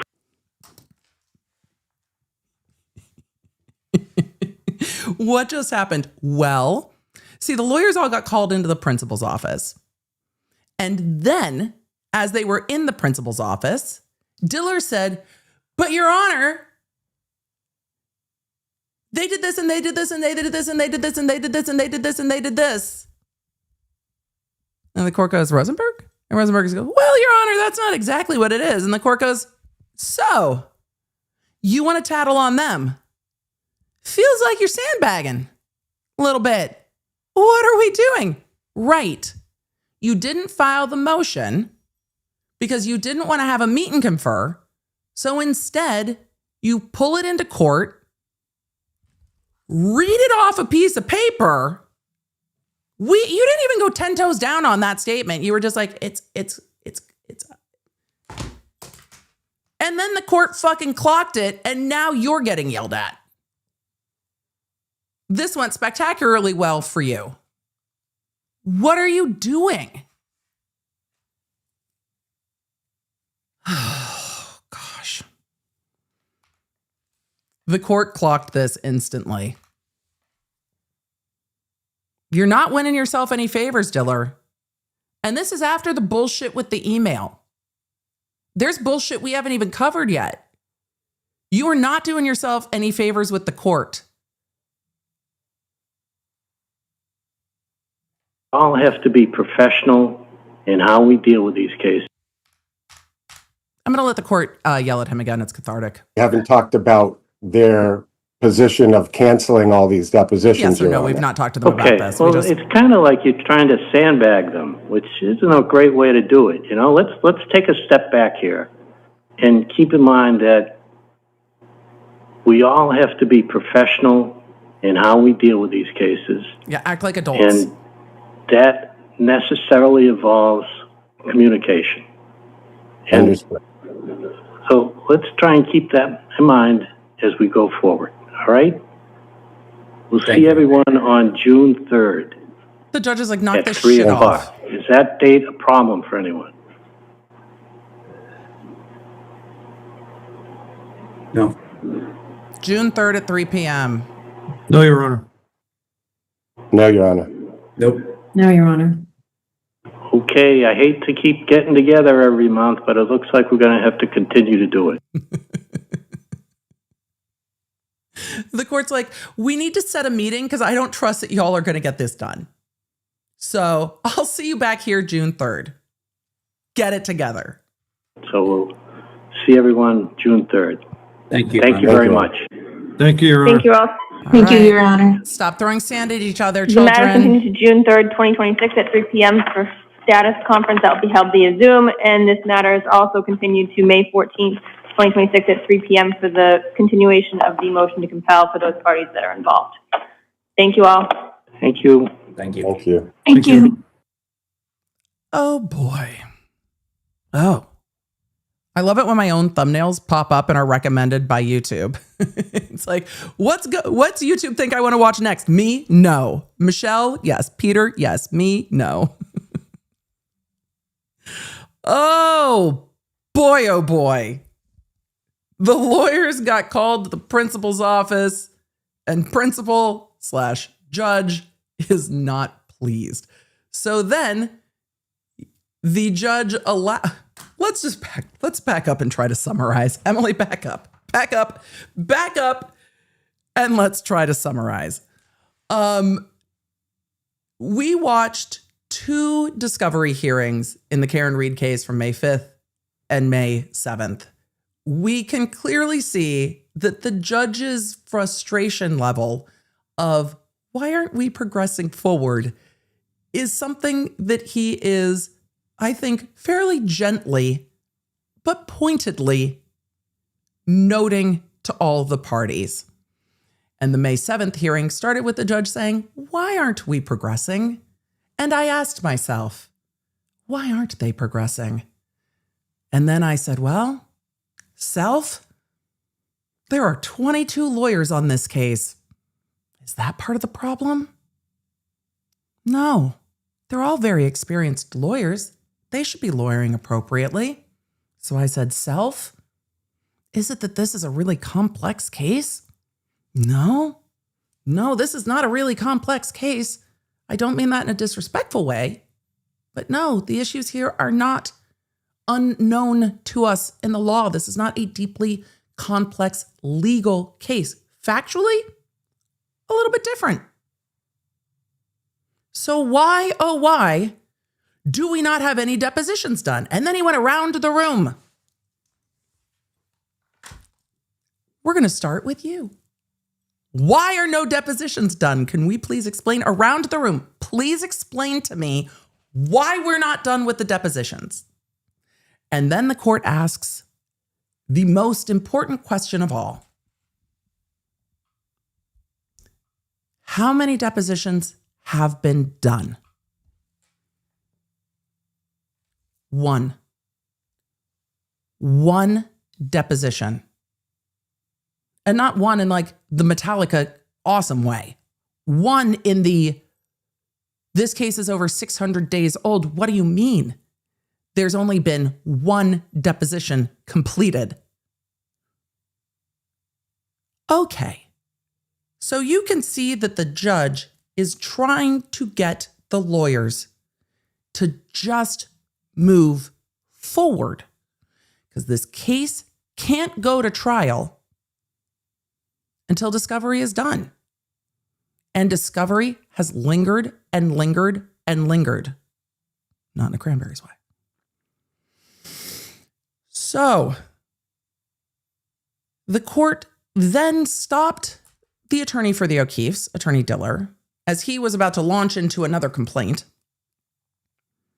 and finished asking about the depositions. Came back to Attorney Diller, who finished reading his monologue about the fact that the Reed parties have noticed depositions and they set aside the time, and then depositions got canceled and they got late notice.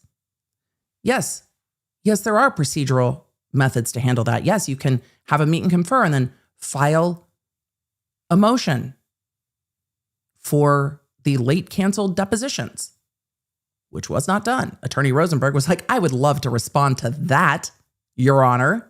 And this has never been brought up to us. And so the court turns around back to Attorney Diller and is like, hey. Well, I do have to say, Attorney Diller, it seemed, wanted to get his line in of this is clickbait lawyering. To which Attorney Rosenberg responded on the spot, not with a written out monologue, saying, Your Honor, is this a press conference or a status conference? It's unclear what we're doing here. And the court shifted back to Diller saying, have you talked to the other parties? Diller's face went through every emotion in the world and landed on, we've talked, Your Honor, but not about this. And the court said, I think you are sandbagging. You're ambushing, essentially, the other side by bringing this up in court, but not filing a motion and not talking to them about it before court. That's not how things are done. And then admonished, I mean, the way the entire class gets made to run, but admonished Diller that this is not the way we do things. This is not professional. And we need everybody to work professionally and together, which means you need to talk to the other attorneys. This doesn't shock me after we've gotten to the point that Diller was forced to destroy Karen Reed's, reply all email. Because when the attorneys reached out to Diller and were like, hey, that email wasn't meant for you. It's clear it wasn't meant for you. It was like 40 minutes ago. Can you just delete it? And Diller was like, no, I'm not deleting it. And then they had to go through an entire motion practice to get the court to come back around to delete it. Delete the email. We have a sealed copy for the court record. So I'm not surprised that this is what's going on. But the court clocked it immediately. And from my perspective, it does not help your case and your clients if you persist in aggravating the judge. There are times where aggravating the judge is what you have to do to represent your client. And there are times where the judge isn't going to love it and you have to just do what's right for your case. We are not watching that happen here. That's not this moment. This is, to me, seemingly needless. And if Diller wanted the headlines to be clickbait lawyering, I imagine he was real disappointed, because I would guess at least some of them are going to be, the court says that Diller is sandbagging. Not Diller says Karen Reed's lawyers are doing whatever clickbait lawyering is. Stop trying to get a headline and just get your case done. It doesn't help anybody. It is just, and I agree with the court, not the way you get things done. And it's not appropriate. There is a procedure. Follow the procedure. This judge has seemed to be very amenable to, if there are discovery issues, bring them to court. I'll help you solve them. Literally, if you've got a problem, I'll solve it. But just wanting to fire shots at the other side in court in a public hearing doesn't move anybody from A to B.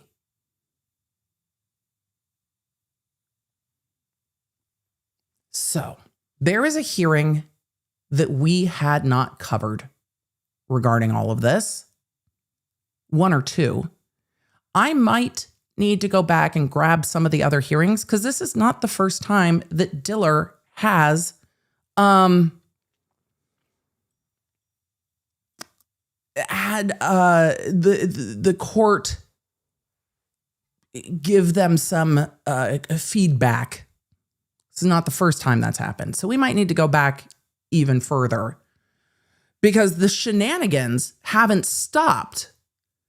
And we had a lot going on when that went down. So we need to, I think we've got time now. You've definitely got my attention. So what the fuck else is going on? You've definitely got my attention. So I think we're just going to need to go back. We're going to go back and cover that, because now you've got my attention. The email thing, I was just like, this is douchey. I don't love it. Some lawyers are going to be like, it's zealous advocacy. I don't like it. But now that we get to today, I'm like, what are we doing? You do not get any further by literally pulling fuckery. And I'm not opposed to, if there is fuckery happening, filing the motion and deal with the fuckery. We saw it in the Corey Richins case. And the court granted all the attorney's fees because they just no-showed, Corey Richins just no-showed the depositions. So that's going on the docket for next week. I unfortunately do not have time for that today. I'm sorry, chat. Do not have time for that today. But it's going on the docket for next week. So we're not done with this. And there's another hearing in this next week. And Corey Richins' sentencing is next week. We have a lot to do next week. We're going to get to some questions real quick. If you do not have the Law Nerd app, now is the time to get the Law Nerd app. Why? Because YouTube's notification system is also, don't tell the algorithm that I said this, but it is my impression that the YouTube notification system is largely based on vibes. And when you do and do not get notified of things is kind of based on vibes. And it depends a lot on how many notifications you've clicked on. Like if you see a YouTube notification and don't click on it, but you go to do the thing, YouTube will think you don't want the notifications. So they will stop sending them to you. There are a myriad of ways that the YouTube's notification system tries to not annoy you, but tries to guess at what you want and how you use their notification system.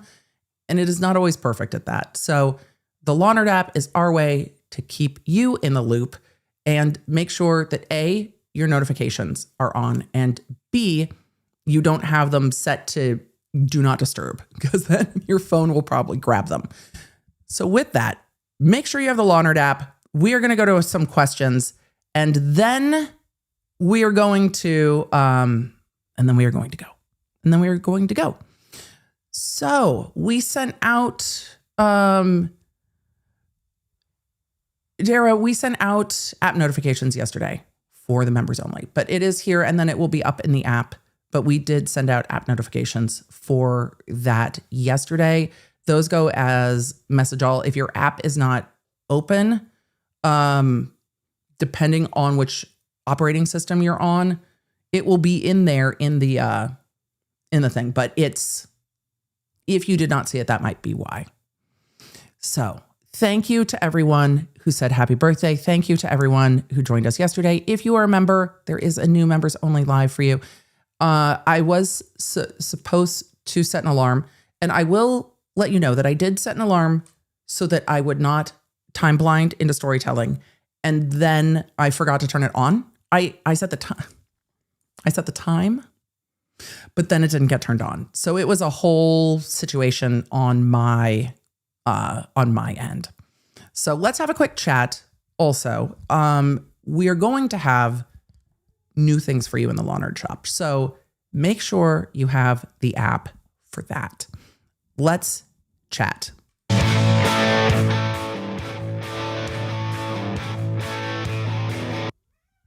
I hear George, which means there is probably also a Travis. Do you hear that, cat? Do you hear him? Hey, T. How are you? How was your day? I know. You're kind of done with school now.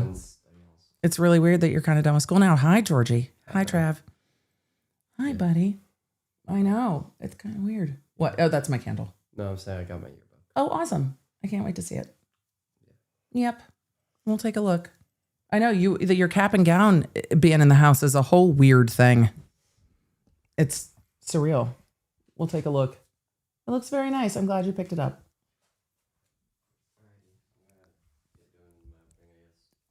I will see you after stream. How many students posed with their tractors this year? I can't wait to go through the yearbook and look. It's one of my favorite things in the yearbook is Tractor Day. All right, buddy. Good to see you. Bye, George. Did you see how fast George jumped? George is like, bye. Yes, because, there's a Tractor Day where they drive their tractors to school. And then they all pose with the tractors, and then Tractor Day goes in the yearbook. Sometimes people bring their horses, not always, but yeah, Tractor Day. And well, we're at a high school where the footwear recommendation for graduation is dress, shoes, or boots. That's where we're at. And I love it. Dress, shoes, or boots, because that's appropriate. You need one or the other. Let's do a few questions, and then I will try to just take a deep breath. Thank you, everyone. It is all the feels. It's all the feels. So for those of you that have not heard me talk about graduation, I will probably not talk about it much because Trav leaves for DCI tour. Graduation's on a Friday. He leaves Sunday. So and when he moves out for tour, he goes from tour to college. So it's going to be a whole situation. So we're very busy trying to logistic what all of that means. Cause it's much. So deep breaths, everybody, deep breaths. It's going to be great. I'm incredibly proud of him. It's also a lot of logistics. It's also all of the feels. It's going to be great. He's going to be great. And that's excited. That's exciting. But all of the feels. Patty said Judge A will make sentencing worth our while. I am very interested. After hearing Judge A's sentencing of Juliana Magalhaes, I wasn't sure how that would go. And when Judge A looked at Juliana Magalhaes and was like, may it rest heavy on your soul, I was like, damn. Damn. Like, damn. That rested heavy on my soul from multiple states away and the other side of a screen. But Judge A was just like, ugh. And then she had 10 points. 10 points for 10 years. I'm very interested to see what she says. We're just going to have to wait just a tad bit longer. Thank you so much, Nishay. Thank you to everybody who said a happy birthday. Thank you for every well wish. Thank you guys. You are the best. It is fantastic. Ali O said, EDB being emo about tea heading off soon has been helping me remember to enjoy the times as I've been watching EDB with my 4-month-old after nights of exhaustion because of baby wake-ups. It really is true, and it's hard to feel it when you're in it. The days are very long. The years are very short. Breathe. We're breathing. We're breathing. It's fine. It's fine. We are not. Okay. We're not. Woo. But it helps to remember that as there are times where you're like, each of those phases and each of those difficult moments, do not undersell that they are difficult. It is hard. There are many hard moments. They go by faster than you think when you're in it. And it helps to remember that the hard bits do pass, because when you're in it, it feels like you are walking through molasses. When you are on the other side of it, you're like, okay. And those times that are lovely, try to slow those down. The times that are challenging, they will be further and further from memory. But it is very hard when you are exhausted and it feels like it will never end. It will. And then you have sleepless nights of other kinds when they start to drive. It just, all of those different seasons shift, but it happens very, very fast.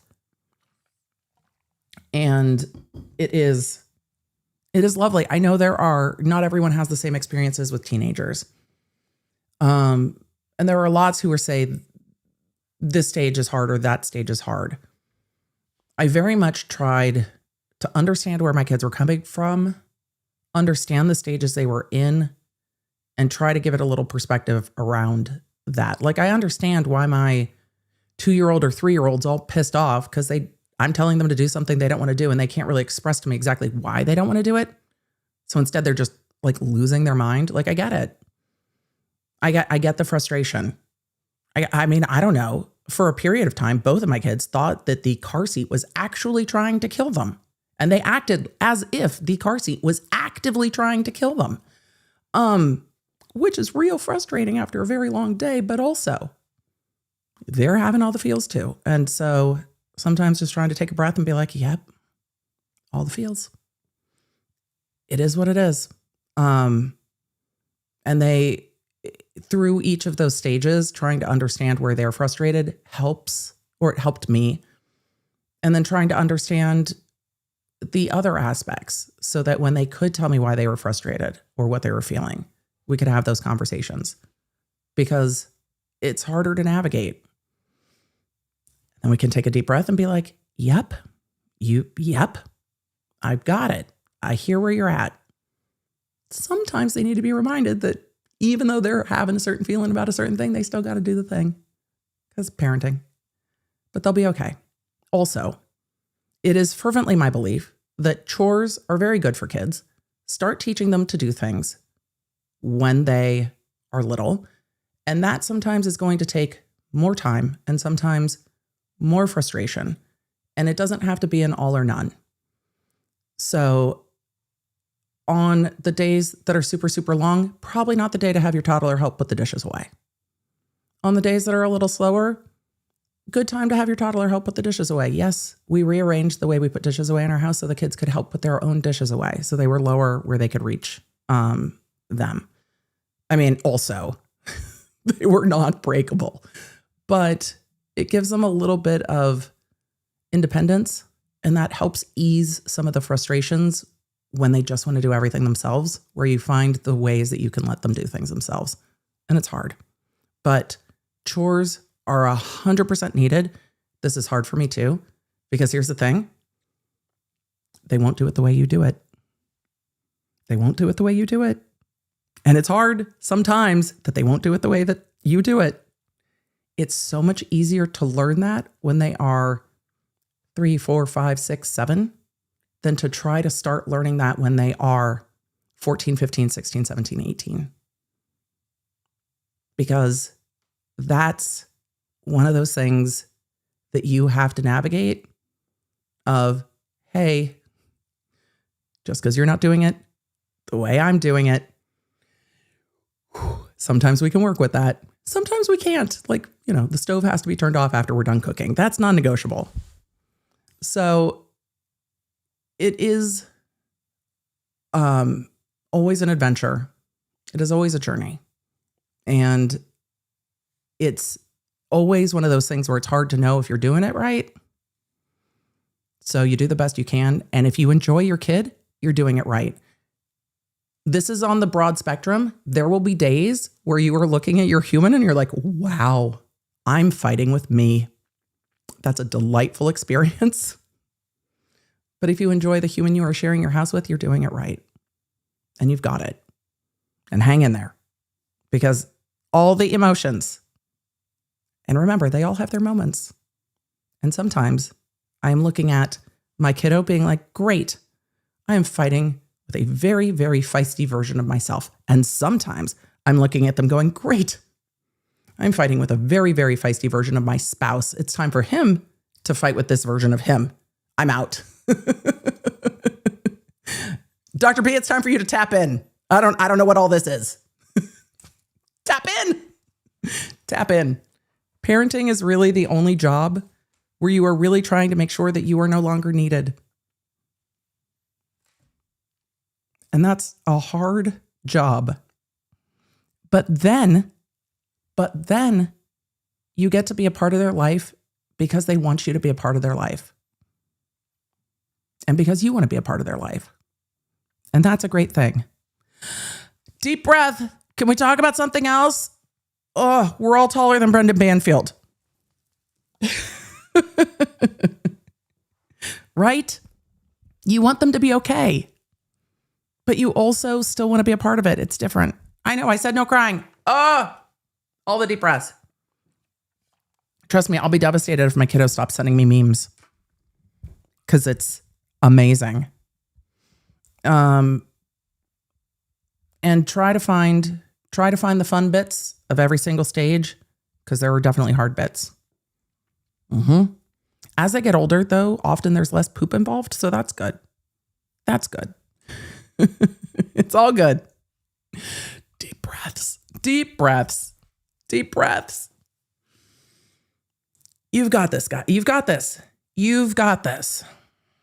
Because it is a lot. So breathing. Thank you, law nerds. I know that you feel it. Crystal, didn't we have a sentencing hearing today? We did not. We talked about it at the beginning of the show. It got continued. So you missed a lot, but you didn't miss that. There's plenty to rewatch on the Rewatch crew.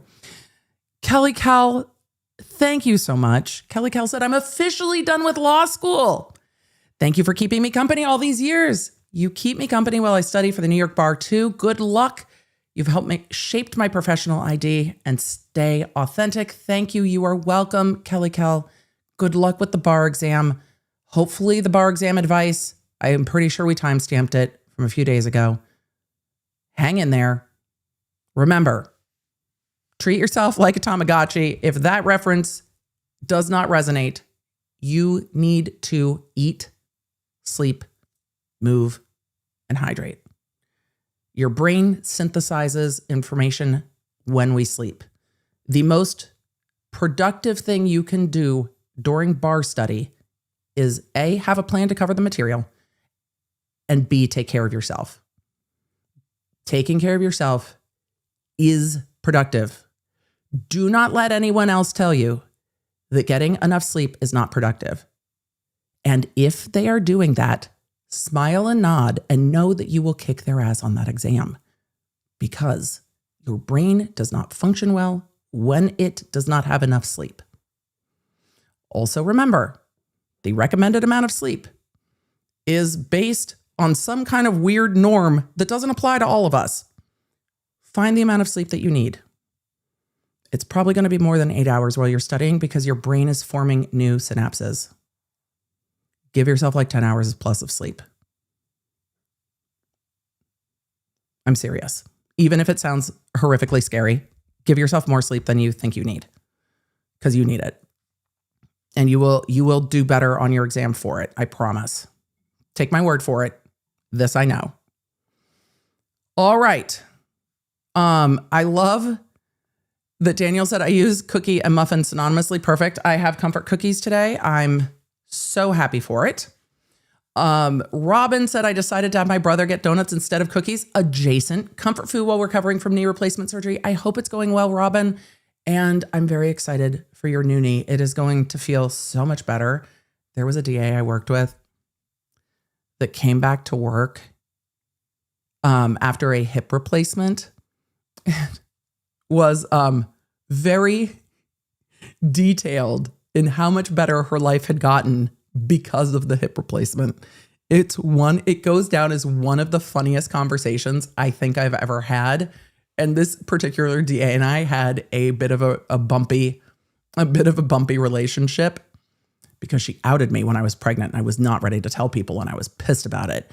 But her graphic explanations of how much better her life was after hip surgery, it remains one of those moments that is hilarious. However, ma'am, don't go tell everybody I'm pregnant. It's none of your business. It's none of your business. Also, the only reason she knew is because I had hyperemesis. And she was like, oh, you must be pregnant. Looks like you're pregnant. And I'm like, nobody knows that yet. I'm not sharing that with people. So that lasted for 37 seconds. It was not delightful. However, what are we going to do? What are we going to do? Dot in the chat said, I'm an admin in a higher ed unit. Some schools have opted not to go back online because we don't trust they are actually safe to use yet. I think that's fair. After the stuff that went down on Monday, I think that's fair. I think most IT departments are like, oh, you say it's up. They said it was safe on May 6th. I think that's completely fair. Yep. Casey Cat said, I got notice today that my data at University of Missouri, Kansas City may have been hacked. I graduated in 77, not just current students. At least they gave you notice. At least they gave you notice. I'm so sorry. I am so sorry.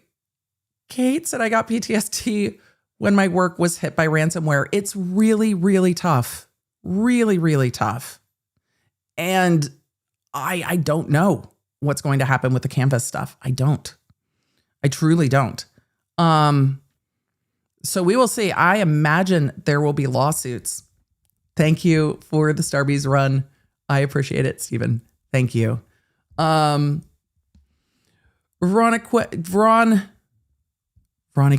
I am not going to pronounce that properly, but in the age of AI, old tech, imperfect is top tier.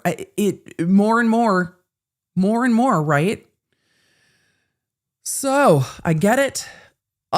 Ryan said, happy birthday, EDB. Came across your page at the end of Dep Heard and drawn to you. Well, thank you. This community is amazing. I love that we get to hang out here together. Then when I found out we have the same birthday, I knew that great minds think alike. May 7th babies. Love your content.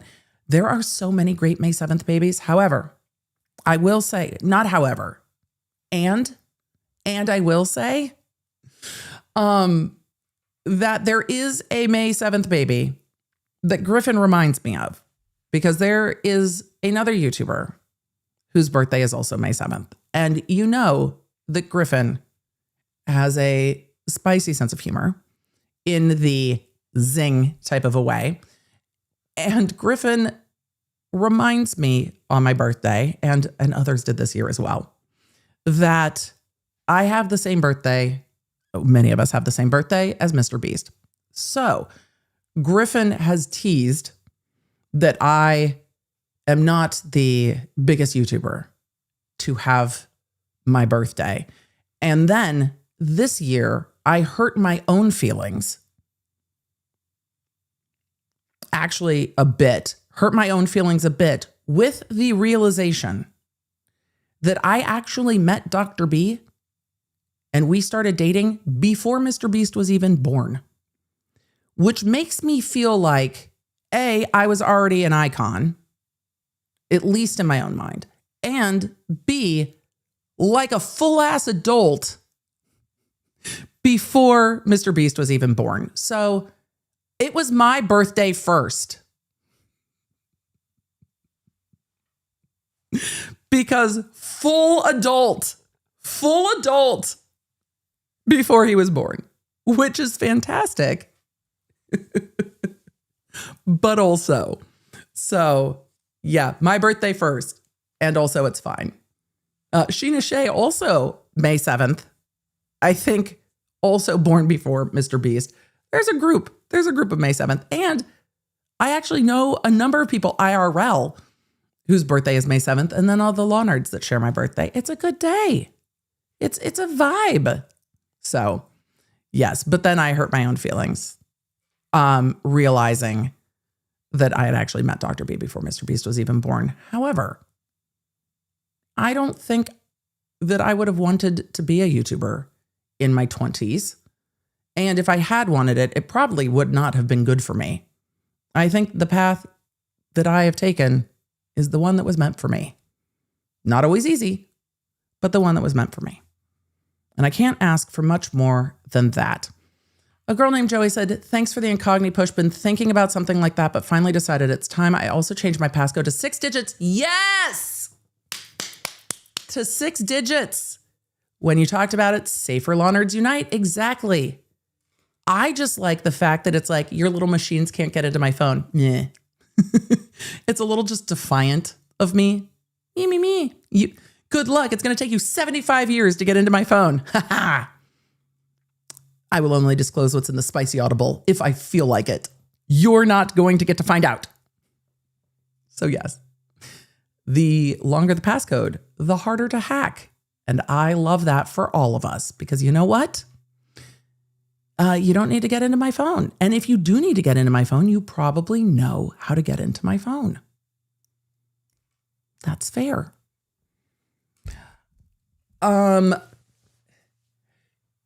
Trickican, I'm really struggling with names today. And I know I have pronounced your username properly in the past, but good to see you. I am apologizing that my brain has stopped. We're going with Tree today. I'm a web dev who did every one of my uni exams by pen and paper in the early 2000s. The Canvas hack proves that 1, we need to go back to that. And 2, having everything as cloud servers versus on permanent is bad. I agree. We definitely need an analog. I am not a neurologist. I'm not a neuroscientist. I am a neurospicy girl who keeps learning about how I learn. I do not retain information the same way if I don't write it. There are many tools. We talked about this on members only. There are many tools that are helpful. It would have been so nice for me to be able to try to take notes in class where I was synthesizing information, but not transcribing, where I could have recorded it or had the lecture recorded in some way so I could go back to it and I wasn't worried I was going to miss something. The way I can rewind court here on the instant replay, I think it would have made a big difference for me to know that, hey, there's a backup. You don't need to transcribe lecture. You can try to actually synthesize it and take notes differently, which I love that I get to do now. So I think there are great tools, but yes, I think pushing back towards how are we synthesizing information? Because gathering information is handled. We can gather and transcribe anything. Gathering information is set. Synthesizing and discerning is getting lost. And I do worry about that. And I think synthesizing and discerning and working with information and making those connections it feels like because everything can be so easily just transcribed and you can refer back to it, we should actually have more space to learn and synthesize and discern than we used to, because there's no worry that you might forget it. Everything's stored. We should actually have more room to think and create. And I worry that we're creating more room to not do that. And discernment takes practice. So I feel like my kids practice at discernment because I hear it when we are all trying to figure out what one another sometimes are saying. It's like, wait, do you mean this or are you saying this? We are learning our discernment. Brandy, I love hearing this. Brandy Rose said, I signed up for Incogni 40 minutes ago, and this was a little bit ago. 32 removals completed, 418 removal requests sent so far. I mean, I'm going to change the yikes to a yay because yay. Congratulations. It is a whole situation. Chronic Shock said, not going to lie, that whole thing felt like a bizarre fever dream. It was a wild hearing. Both of them were kind of wild hearings. But you know what? If we're going to do a Friday with some wild court hearings and a cookie, this is the Friday to do it. And so I'm super glad we got to. Dawn said, my son graduates college tomorrow, magna cum laude. Congratulations to both of you, Dawn. Take Kleenex.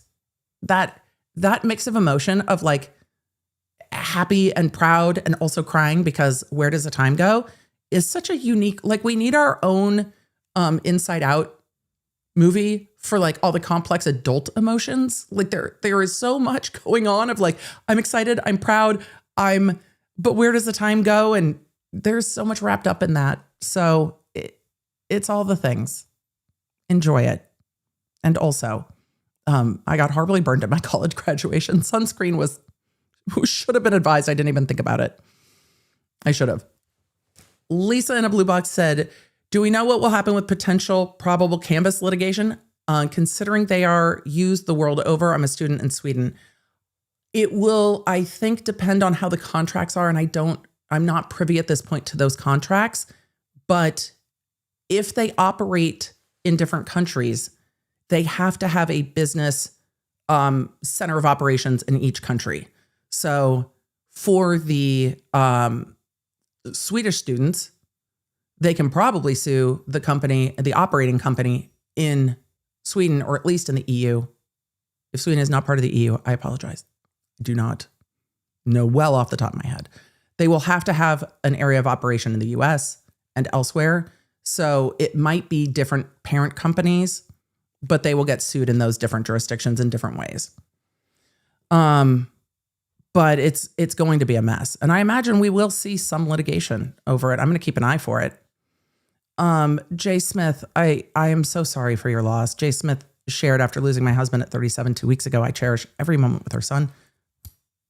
I'm so sorry. I know that you are among many who have suffered more than their fair share of grief in this community. Thank you for sharing. And I'm sending you a huge hug. It is not easy, I imagine. Mama Wolf said, I know it's not the same, but my niece is graduating on Tuesday and I am not okay. You do not have to downplay. It is absolutely the same. Love is love. I'm not her mom, but my emotions are all over the place.